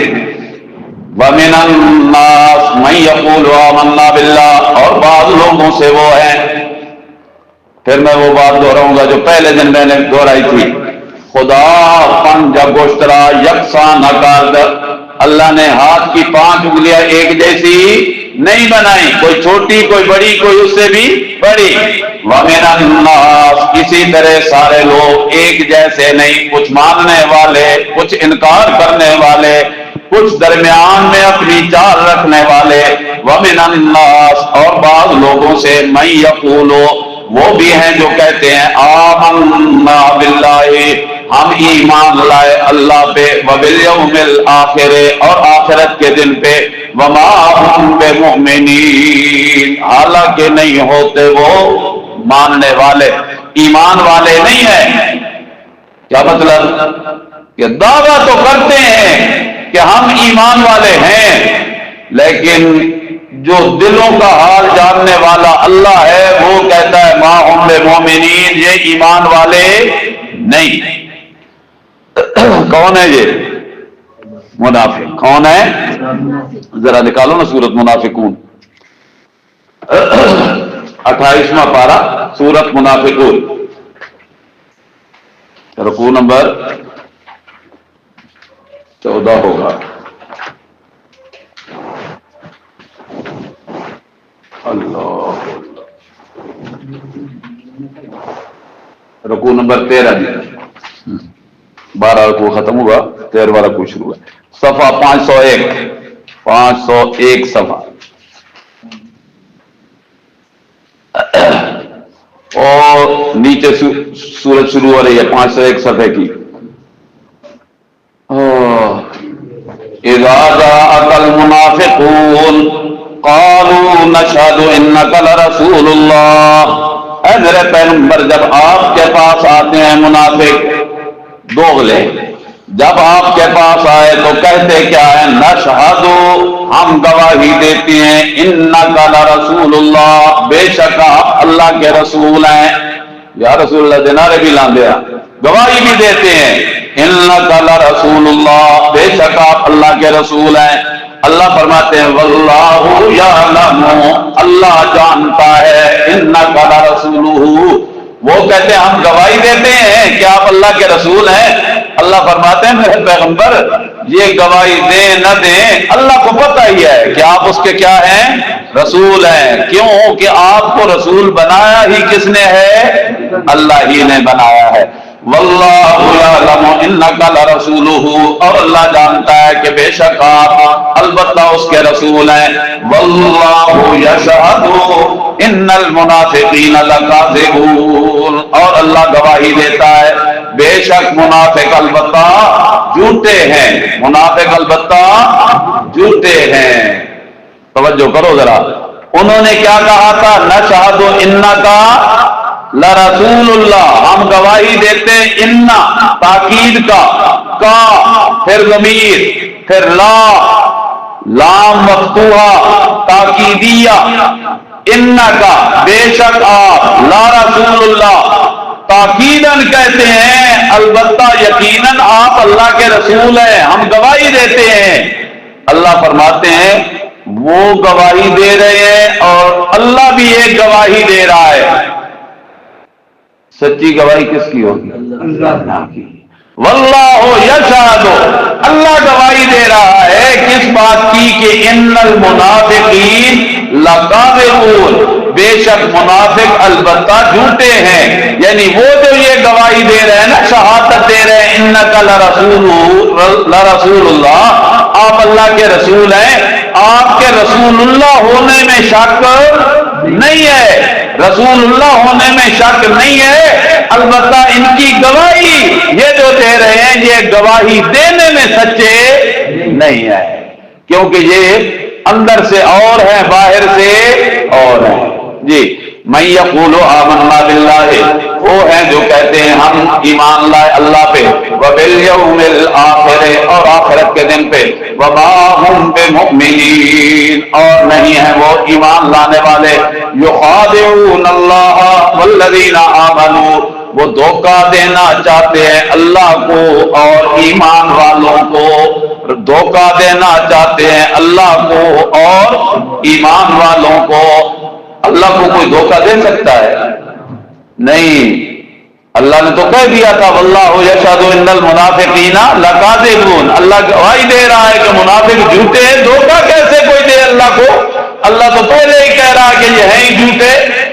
تو یخادعون اللہ اصل میں ہے یخادعون رسول اللہ، سمجھ آئیے، یخادعون رسول اللہ والذین آمنوا، وہ دھوکہ دینا چاہتے ہیں اللہ کے رسول کو اور ایمان والوں کو، اللہ کے رسول کو اور ایمان والوں کو دھوکہ دینا چاہتے ہیں، لیکن اللہ نہ اپنے رسول کو دھوکہ دلوانا چاہتا ہے نہ ایمان والوں کو۔ قرآن بھیج کر اللہ نے رسول اللہ کو بھی تسلی دے دی اور ایمان والوں کو بھی تسلی دے دی۔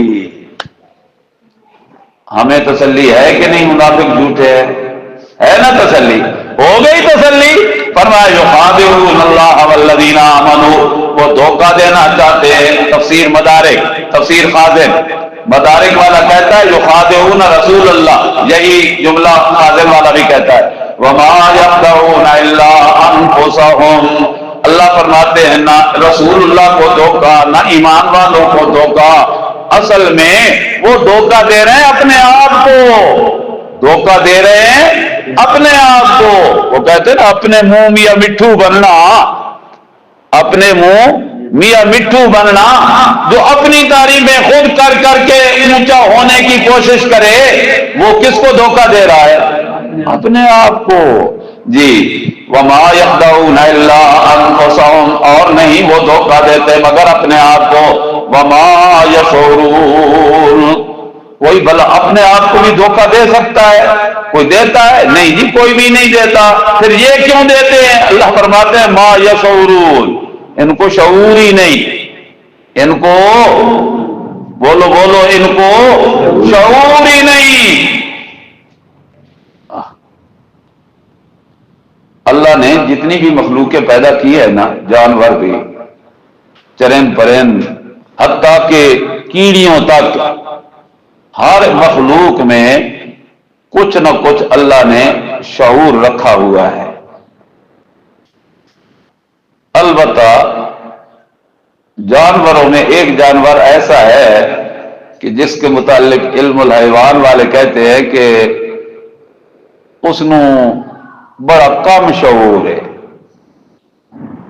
اور بعض موقعوں پہ شعور ہوتا ہی نہیں۔ قصہ تو مجھے یاد آ گیا پر سناتا نہیں، چھوڑ،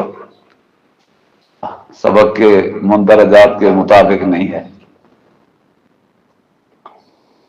اللہ فرماتے ہیں ما یشعرون، شعور ہی نہیں، ادراک ہی نہیں، سمجھتے اپنے آپ کو عقل مند ہے، شعور والا سمجھتے ہیں، مگر اپنے آپ کو دھوکہ دے کر شعور سے عاری ہو چکے ہیں، شعور سے عاری ہو چکے ہیں۔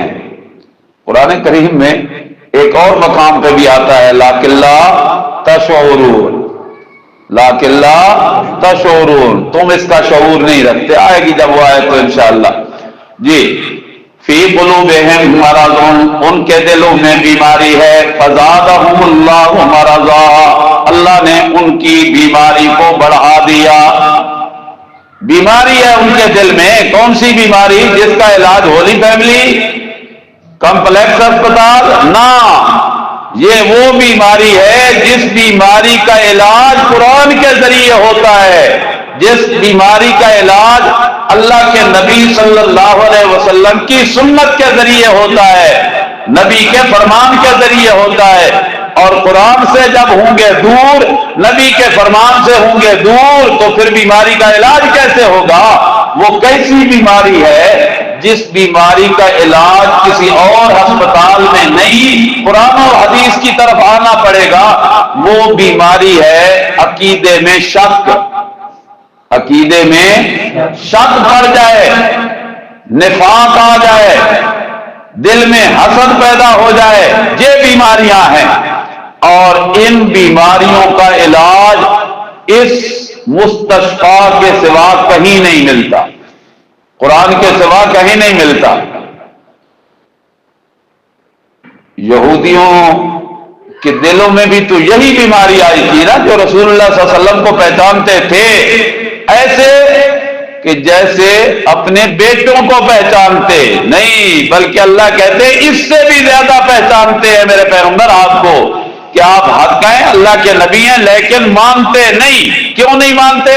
حسدا من عند انفسہم، ان کے اندر ایک بیماری ہے۔ وہ بیماری کیا ہے؟ حسد والی بیماری، کہ یہ نبوت بنو اسحاق سے نکل کر بنو اسماعیل میں کیوں چلی گئی؟ نبی ہم میں ہونا چاہیے تھا بنی اسرائیل میں، یہ بنو اسماعیل میں نبی کیوں آ گئے محمد بن عبداللہ صلی اللہ علیہ وسلم؟ ان کو نبوت کیوں مل گئی؟ پہچانتے ہیں لیکن حسد کی وجہ سے مانتے نہیں، یہ ہے بیماری۔ فی قلوبہم مرض، ان کے دلوں میں بیماری ہے، فزادہم اللہ مرضا، پس بڑھا دیا اللہ نے ان کو بیماری میں، وَلَهُمْ عَذَابٌ عَلِيمٌ، اور ان کے لیے عذاب ہے دردناک، بِمَا كَانُوا يَكْذِبُونَ، بوجہ اس کے کہ وہ جھٹلایا کرتے ہیں۔ وَإِذَا قِيلَ لَهُمْ لَا تُفْسِدُوا فِي الْأَرْضِ، جو ان بیماریوں میں مبتلا ہوتا ہے نا، عقیدے کی بیماری، پھر وہ رکتا نہیں، کبھی کسی دکان پہ، کبھی کسی چوک پہ، کبھی کسی چوراہے پہ، کبھی ایک کے پاس، کبھی دوسرے کے پاس، وہ قباء مسجد میں دورہ شروع ہو گیا، توحید آباد میں، بلے بلے بلے، یہ کیا ہو گیا بھائی؟ اگر یہ ہو گیا تو پھر تو ادھر قرآن کی آوازیں آنے لگ جائیں گی۔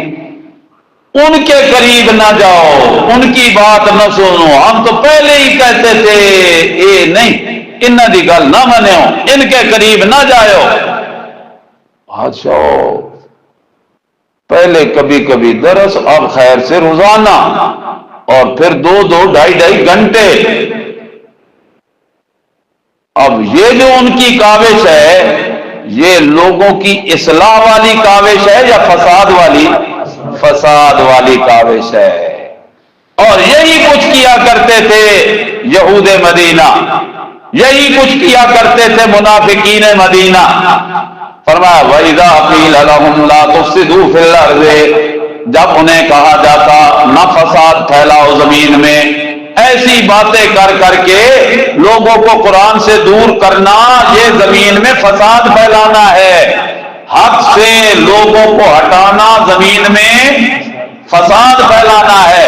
لا تفسدوا فی الارض، نہ فساد پھیلاؤ تم زمین میں۔ قالوا، تو وہ آگے سے کہتے ہیں انما نحن مصلحون، ہم تو اصلاح کرنے والے لوگ ہیں جی، ہم چاہتے ہیں بس مل جل کے وقت گزارنا چاہیے، جوڑ ہونا چاہیے، توڑ نہیں ہونا چاہیے۔ جوڑ ہونا چاہیے، توڑ نہیں ہونا چاہیے۔ تو قرآن کے ذریعے کیا سمجھا انہوں نے کہ کیا پیدا ہوتا ہے؟ توڑ پیدا ہوتا ہے۔ انا للہ و انا الیہ راجعون۔ ایمان سے سوچئے، قرآن جوڑنے والی کتاب ہے یا توڑنے والی؟ جوڑنے والی کتاب ہے۔ رب نے اسی لیے تو کہا وَاعْتَصِمُوا بِحَبْلِ اللَّهِ جَمِيعًا، تم سب مل کر اللہ کی رسی کو مضبوطی سے تھام لو، وَلَا تَفَرَّقُوا، اور جدا جدا نہ ہو، فرقوں میں نہ بٹو، ایک دوسرے سے الگ نہ ہو، قرآن کے قریب آ جاؤ۔ حبل اللہ، اللہ کی رسی کو مضبوطی سے تھام لو۔ ذرا حوالہ دیکھ لو، چوتھا پارہ دوسرا ورق نکالو، دوسرا صفحہ، چوتھے پارے کا دوسرا صفحہ،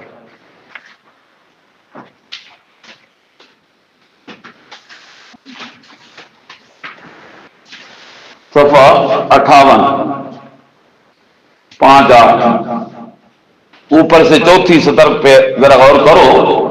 اللہ نے ایمان والوں کو کہا، پہلے تیسری سطر پہ غور کرو، یا ایھا الذین آمنوا اتقوا اللہ حق تقاتہ، اے ایمان والو، دعویٰ ہے ایمان والا ہونے کا۔ دعویٰ کیا ہے؟ ایمان والا ہونے کا۔ اللہ نے کہا اتقوا اللہ حق تقاتہ، ڈرو تم اللہ سے جیسے اس سے ڈرنے کا حق ہے۔ ولا تموتن الا وانتم مسلمون، اور نہ مرنا مگر اس حال میں کہ اسلام پہ ہو، مسلمان ہو۔ واعتصموا بحبل اللہ جميعا، اللہ سے ڈرو۔ اللہ سے ڈر پیدا کب ہوتا ہے؟ جب ہاتھ میں قرآن ہوتا ہے۔ اب صاحب، جب ہاتھ میں قرآن ہوتا ہے تب تقویٰ پیدا ہوتا ہے، اللہ کا ڈر پیدا ہوتا ہے۔ وَاعْتَصِمُوا بِحَبْلِ اللَّهِ جَمِيعًا، تم مضبوطی سے تھام لو اللہ کی رسی کو، سب مل کر، سب مل کر، جمیعاً، سب مل کر۔ اللہ کرے توحید آباد والے نہیں، توحید آباد والے، کرنول والے، پنڈی اسلام آباد والے، پنجاب والے، پورے ملک والے، پوری دنیا والے اللہ کی اس رسی کو مضبوطی سے تھام لیں تو یہ تفرقے، اختلافات اور جھگڑے کیا ہو جائیں گے؟ ختم ہو جائیں گے۔ اللہ کی رسی، حضرت عبداللہ ابن عباس رضی اللہ تعالی عنہما قرآن کے مفسر ہیں، بلکہ میں تو کہتا ہوں یہ امام المفسرین ہیں۔ جتنے دنیا میں مفسرین آئے، گزرے ہیں یا آئیں گے، سب کے امام اور سب کے مقتدا حضرت عبداللہ ابن عباس ہیں رضی اللہ تعالی عنہما، اور یہ وہ ہیں جن کو اللہ کے نبی نے دعا دی تھی، سینے پہ ہاتھ رکھ کے کہا تھا اللہ میرے چچا کے بیٹے عبداللہ کو کتاب کا علم دے دے، اور کتاب بھی کون سی؟ ذالک الکتاب لا ریب فیہ۔ وہ حضرت عبداللہ ابن عباس سے پوچھا گیا یہ حبل اللہ کیا ہے، اللہ کی رسی کیا ہے؟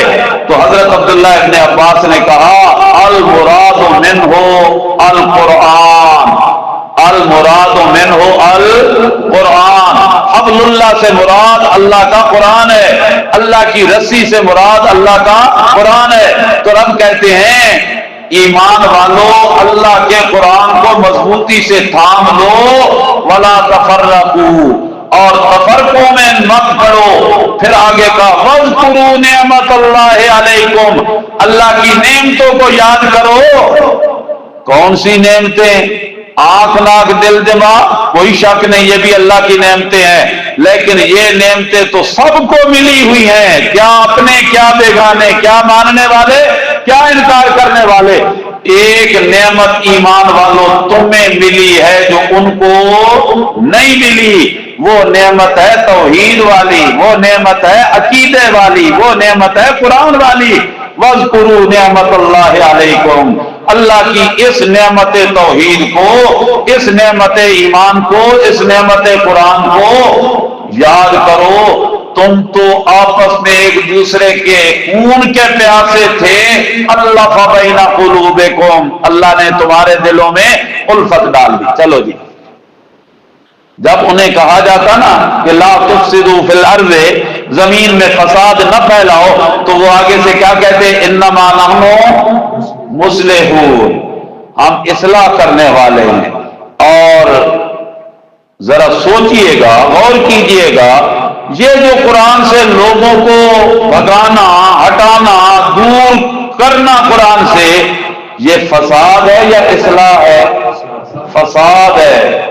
اللہ بھی کہتے ہیں الا انہم هم المفسدون، خبردار بے شک وہ وہی ہیں المفسدون، فساد پھیلانے والے، فسادی یہ ہیں، اور اپنے آپ کو کہہ رہے ہیں اصلاح پسند، مصلح کہہ رہے ہیں، ولکن لا یشعرون، اللہ داڑھیوں والے، پگڑیوں والے، ٹوپیوں والے، چشموں والے، لاٹھیوں والے، بڑے بڑے خوشبوؤں میں معطر رہنے والے، وہ بھی بھلا فسادی ہو سکتے ہیں؟ اللہ فرماتے ہیں ہاں، جو بھی قرآن سے دور کرے نہ یا ہو تو وہ فسادی ہی ہوا کرتا ہے۔ اللہ پھر وہ کیوں ایسے فسادی ہیں؟ کوئی بھی اپنے آپ کو فسادی ماننے کے لیے تیار ہے نہیں ہوتا۔ اللہ فرماتے ہیں لاکن لا یشعرون، اب اوپر لاما یشعرون بھی یاد رکھنا، پھر انشاءاللہ لاکن لا تشعرون پہ جب پہنچیں گے تو پھر سمجھ آئے گی۔ ولکن لا یشعرون، لیکن وہ شعور نہیں رکھتے۔ وَإِذَا قِيلَ لَهُمْ آمِنُوا كَمَا آمَنَ النَّاسُ، جب انہیں کہا جاتا کہ ایمان لے آؤ ایسے جیسے ایمان لائے الناس، کون؟ الناس، سبحان اللہ سبحان اللہ۔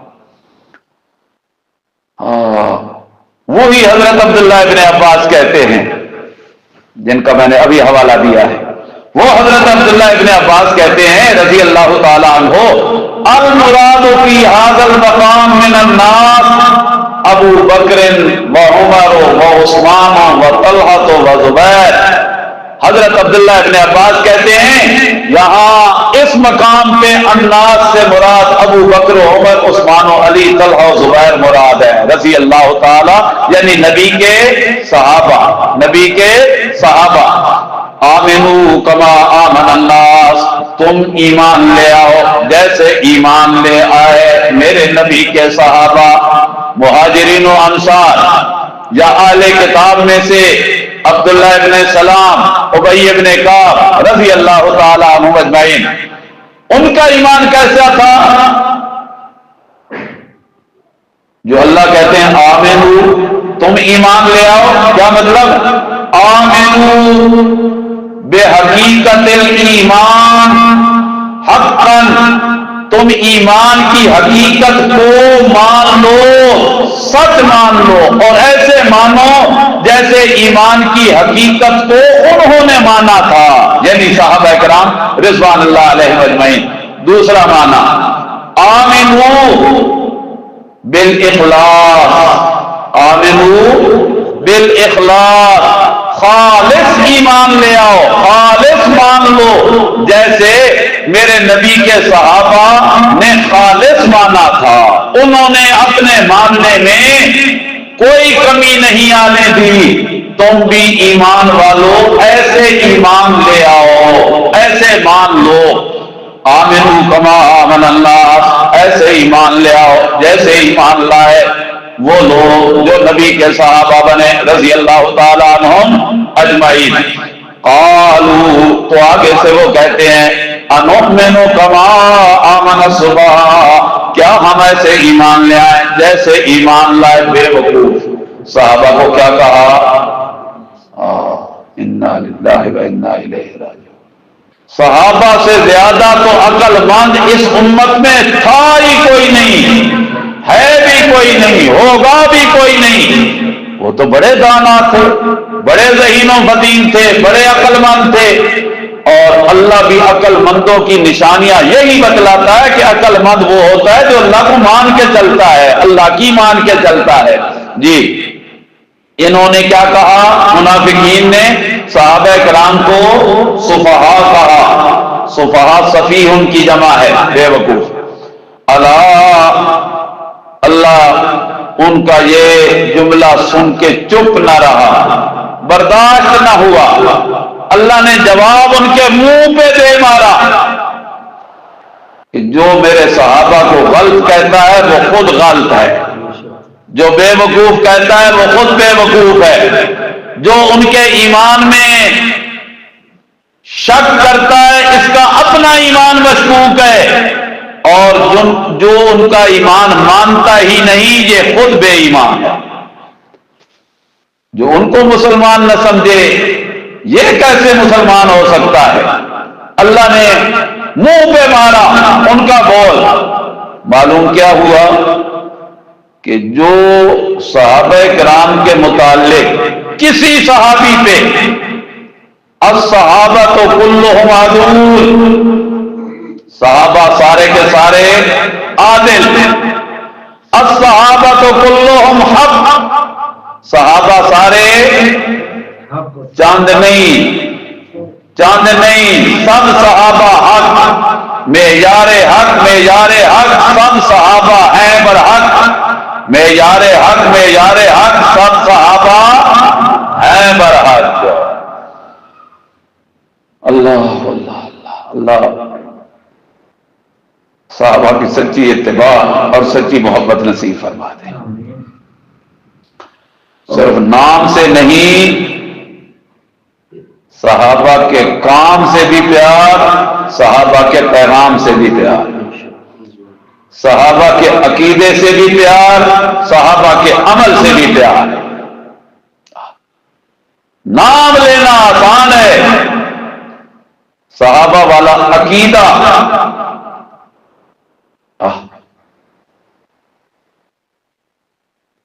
اللہ نے جواب وہی دیا جو انہوں نے بولا، فرمایا الا انہم ہم السفہاء، خبردار بے شک وہ وہی ہیں بے وقوف، ولکن لا یعلمون، لیکن وہ جانتے نہیں۔ وَإِذَا لَقُوا الَّذِينَ آمَنُوا قَالُوا آمَنَّا، جب وہ ملتے ہیں ایمان والوں کو تو کہتے ہیں آمنا، ہم بھی ایمان والے۔ ادھر آئے تو ان کے، ادھر گئے تو ان کے۔ وَإِذَا خَلَوْا إِلَىٰ شَيَاطِينِهِمْ وَإِذَا خَلَوْا إِلَىٰ شَيَاطِينِهِمْ، اور جب وہ چلے جاتے ہیں اپنے شیطانوں کے پاس، اپنے شیطانوں کے پاس۔ جاتے کن کے پاس تھے؟ اپنے سرداروں کے پاس، اپنے بڑوں کے پاس جاتے تھے، اپنے بڑوں کے پاس، اور ان کے بڑوں کو رب نے کیا بتلایا کہ وہ کون ہے؟ شیطان ہے۔ ہاں، جو ایمان، اسلام، دین، نبی، صحابہ، شریعت سے بہکائے، دور ہٹائے، وہ شکل میں انسان، حقیقت میں شیطان ہوتا ہے۔ شکل میں انسان، حقیقت میں شیطان ہوتا ہے۔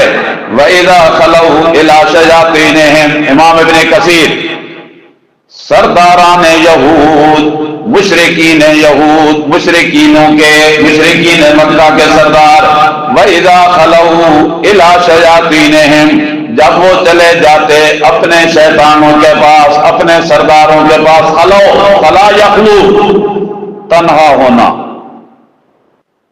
ادھر آئے، دیکھا اندر کچھ بیٹھے ہیں، ایک کونے پہ آ کے بیٹھ گئے۔ آئے ہو جی؟ آئے، کوئی کام ہے؟ جی کام ہے، بولو۔ ٹھہرو جی بتلاتا ہوں۔ وہ سمجھ جاتا ہے کہ اس دے کو خاص راز ہے، یہ مجھ سے بات کرنا چاہتا ہے لیکن بندوں کے سامنے کرنا نہیں چاہتا۔ جو ہی وہ بندے اٹھ گئے تو سردار کہتا اچھا پھر میرے قریب آ جا۔ وہ قریب ہاں کیا بات ہے؟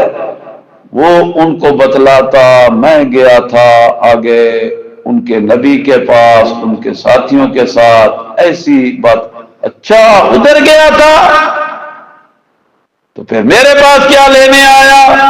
تو وہ آگے سے کہتا انا معکم جناب، تسی ساڈے ماں پہ ہو نا، تسی ساڈے سردار ہو، ہم تمہارے ساتھ ہیں۔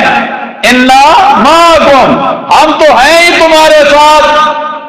پھر ادھر کیا لینے گئے تو کہتے انما نحن مستہزئون، ان کو تو ہم انگلیوں پہ نچانے لگے ہیں، انگلیوں پہ نچاتے ہیں ان کو، ادھر جاتے ہیں ان کا مذاق کرتے ہیں، ٹھٹھا کرتے ہیں، استہزاء کرتے ہیں، تاکہ ادھر اس لیے جاتے ہیں کہ وہ بھی ہم پہ اعتماد کریں۔ اور پتہ ہے نا جی کہ کبھی کبھی تمہاری آپس میں لڑائیاں ہوتی ہیں، مقابلے ہوتے ہیں، کبھی ان کو بھی تو فتح ہو جاتی ہے۔ جب ان کو فتح ہوتی ہے تو بڑا مال، اور مال آیا کدھر سے؟ تمہارا مال، تمہارا چلا گیا ان کے پاس مال غنیمت کے طور پہ، ہم ان کے بن کے وہی تمہارے والا مال لے آئے، اے لو بادشاہو کچھ تسی بھی لے لو اپنا مال۔ ہم ان سے کیا کرتے ہیں؟ استہزاء کرتے ہیں، مال غنیمت لینے کے لیے جاتے ہیں۔ قالوا انا معکم، کہتے ہیں ہم تمہارے ساتھ ہیں، انما نحن مستہزئون، بے شک ہم استہزاء کرتے ہیں، ٹھٹھا کرتے ہیں، مذاق کرتے ہیں۔ اللہ یستہزئ بہم، اللہ ان کے ساتھ مذاق کرے گا، ٹھٹھا کرے گا، جبکہ اللہ کسی کے ساتھ مذاق نہیں کرتا۔ کیا مطلب؟ اللہ یستہزئ بہم، اللہ ان کو اس مذاق کی سزا دے گا، اللہ ان کو اس مذاق کی سزا دے گا۔ الجزاء من جنس العمل، الجزاء من جنس العمل، جیسا کوئی کرے ویسا بھرے، جیسا کوئی کرے ویسا بھرے۔ اللہ فرماتے ہیں اللہ، یہ بات سمجھ آئی، جیسا کرو گے ویسا بھرو گے، کہانی ہے۔ اللہ یستہزئ بہم، اللہ ان کو سزا دے گا استہزاء کی۔ کبھی کبھی جرم کی سزا پہ جرم کا اطلاق ہوتا ہے، جرم کی سزا پہ جرم کا اطلاق ہوتا ہے۔ لفظ استہزاء والا آیا، معنی سزا والا ہے، لفظ استہزاء والا، معنی سزا والا۔ اللہ یستہزئ بہم، اللہ ان کو اس جرم کی سزا دے گا۔ اللہ پھر دیتا کیوں نہیں؟ فرمایا یمدہم، اللہ ڈھیل دیتا ہے ان کو، فی طغیانہم یعمہون، وہ اپنی سرکشی میں سرگردان ہے۔ اللہ بھی رسیاں ڈھیلی چھوڑ دیتا ہے، باغیں ڈھیلی چھوڑ دیتا ہے، چلو بھاگو، کہاں تک بھاگو گے؟ اولئک الذین اشتروا الضلالۃ بالہدی، یہ وہی لوگ ہیں جنہوں نے پسند کر لیا گمراہی کو بدلے ہدایت کے، پسند کر لیا گمراہی کو بدلے۔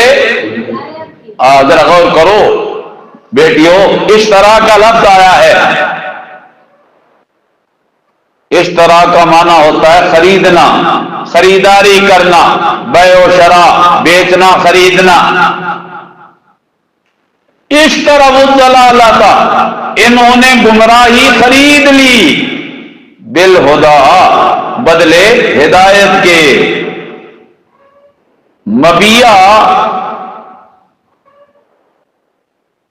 سامان ہوتا ہے، چیز ہوتی ہے، بائع دکاندار ہوتا ہے، مشتری خریدار ہوتا ہے، اور جو قیمت دے کے وہ لیتا ہے اس کو ثمن کہتے ہیں۔ پیسہ دیا، گڑ لیا، چینی لی، سوجی لی، اپنی کام کی چیزیں بتائے نا، سودا لیا، جانور کو خریدا، بکری لی، بھیڑ لی، گائے خریدی، بیل خریدا، قربانی کا جانور خریدا، پیسے دیے، جانور خریدا۔ یہ ہے خریدار، جس کے پاس پہلے تھا وہ ہے بیچنے والا، عربی میں اس کو کہتے ہیں بائع، بیچنے والا۔ یہ دیتا ہے اس کو پیسے اور کہتا ہے یہ بیل مجھے دے دے، یہ لے 80,000 روپیہ۔ وہ کہتا ہے اچھا دے پیسے مجھے، پیسے لے لیے، میں نے بیل تجھے دے دیا۔ اس نے کہا بیل ہے کدھر؟ اس کے پاس بیل ہے ہی نہیں، سودا ہو جائے گا؟ نہیں۔ اس لیے کہ جس چیز کا سودا ہو رہا ہے وہ تو ہے ہی نہیں، پھر سودا کس چیز کا؟ اللہ کہتے ہیں اشتروا الضلالۃ بالہدی، بات سمجھانا میں یہ چاہ رہا تھا آیت کو، اشتروا الضلالۃ بالہدی، انہوں نے گمراہی خریدی بدلے ہدایت کے، ہدایت ان کے پاس تھی نہیں، پھر گمراہی کیسے خریدی؟ پیسے ہے ہی نہیں، جانور کیسے خریدا؟ پیسہ نہیں، پلاٹ کیسے لے لیا؟ فرمایا اشتروا الضلالۃ بالہدی، یہ ہدایت ان کے پاس تھی نہیں، پھر گمراہی کیسے خرید لی؟ اصل بات یہ ہے کہ ہدایت دو قسم کی ہوتی ہے، ایک ہدایت فطری ہوتی ہے، ایک ہدایت کسبی ہوتی ہے۔ ایک ہدایت فطری ہوتی ہے، ایک ہدایت کسبی ہوتی ہے۔ فطری ہدایت ہر ایک کے پاس ہے، فطری ہدایت ہر ایک کے پاس ہے، انسان تو انسان رہے، جانوروں کے پاس بھی ہے۔ اب بکری کا بچہ پیدا ہوا، معصوم ہے، ابھی پیدا ہوا، اب کس ڈاکٹر نے جا کے اس بکری کے بچے کے کان میں بتلایا کہ یہ جو کھڑی ہے نا یہ تیری ماں ہے اور تیری خوراک کا انتظام اس کے تھنوں میں ہے، دودھ تجھے یہاں سے ملے گا؟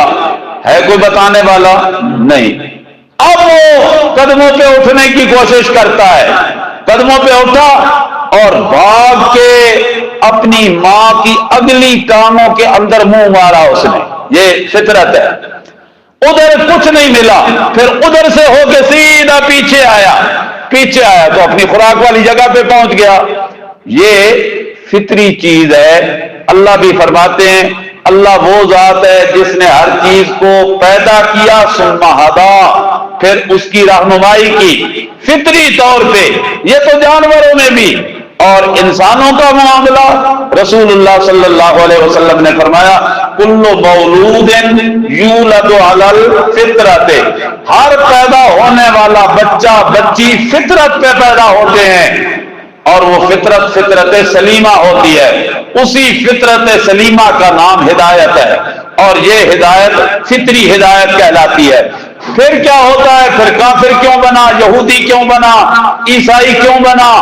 اللہ فرماتے ہیں اب واہو، اللہ کے نبی صلی اللہ علیہ وسلم فرماتے ہیں اب واہو یحودانی او ینصرانی او یمجسانی، پھر اس کے ماں باپ کبھی اس کو یہودی بنا دیتے ہیں، کبھی نصرانی بنا دیتے ہیں، کبھی معاشرہ اسے آوارہ بنا دیتا ہے۔ اے جو آوارے بنتے ہیں بچے، تو یہ آوارہ کون بناتا ہے؟ ان کو ماں باپ کہتے ہیں آوارہ بن جا؟ نہیں، معاشرے نے اس کو آوارہ بنا دیا۔ فرمایا معاشرے سے اس کو پھر بہت کچھ مل گیا۔ اب وہ جو ہدایت فطری ہے اس کا اللہ ذکر کر رہے ہیں اشتروا الضلالۃ بالہدی، انہوں نے گمراہی فطری ہدایت دے دی اور گمراہی لے لی۔ سمجھ آئی جی؟ یہ سودا کیا ہے انہوں نے، کس نے؟ او منافقین نے، جنہوں نے ادھر گئے تو ان کے، ادھر گئے تو ان کے۔ جی اولئک الذین اشتروا الضلالۃ بالہدی، اب ذرا اس کا حقیقی معنی کرنے لگا ہوں۔ یہ وہی لوگ ہیں جنہوں نے پسند کر لیا گمراہی کو بمقابلے ہدایت کے، پسند کر لیا گمراہی کو بمقابلے ہدایت کے۔ پسند تو کرنا چاہیے تھا ہدایت کو، انہوں نے پسند کس کو کر لیا؟ گمراہی کو۔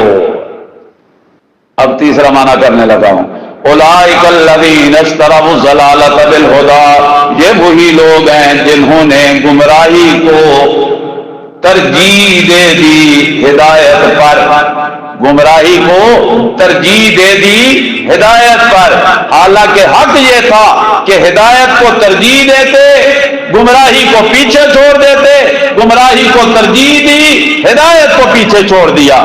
یہ جو انہوں نے خرید و فروخت کی یا پسند ناپسند کا فیصلہ کیا یا ترجیح عدم ترجیح کی بات کی، وہ تو تجارت گئی نا۔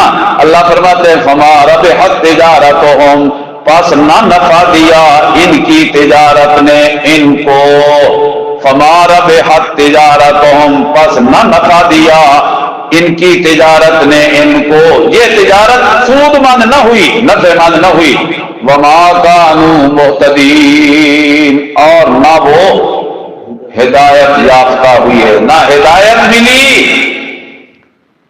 نہ خدا ہی میں سے ملا، نہ وصال صنم، نہ ادھر کے رہے نہ ادھر کے رہے۔ منافق ہوتا ہے، اور آگے کہنے والا ایک اور انداز میں کہتا ہے، دھوبی کا کتا نہ گھر کا نہ گھاٹ کا، منافق کا حال یہی ہے۔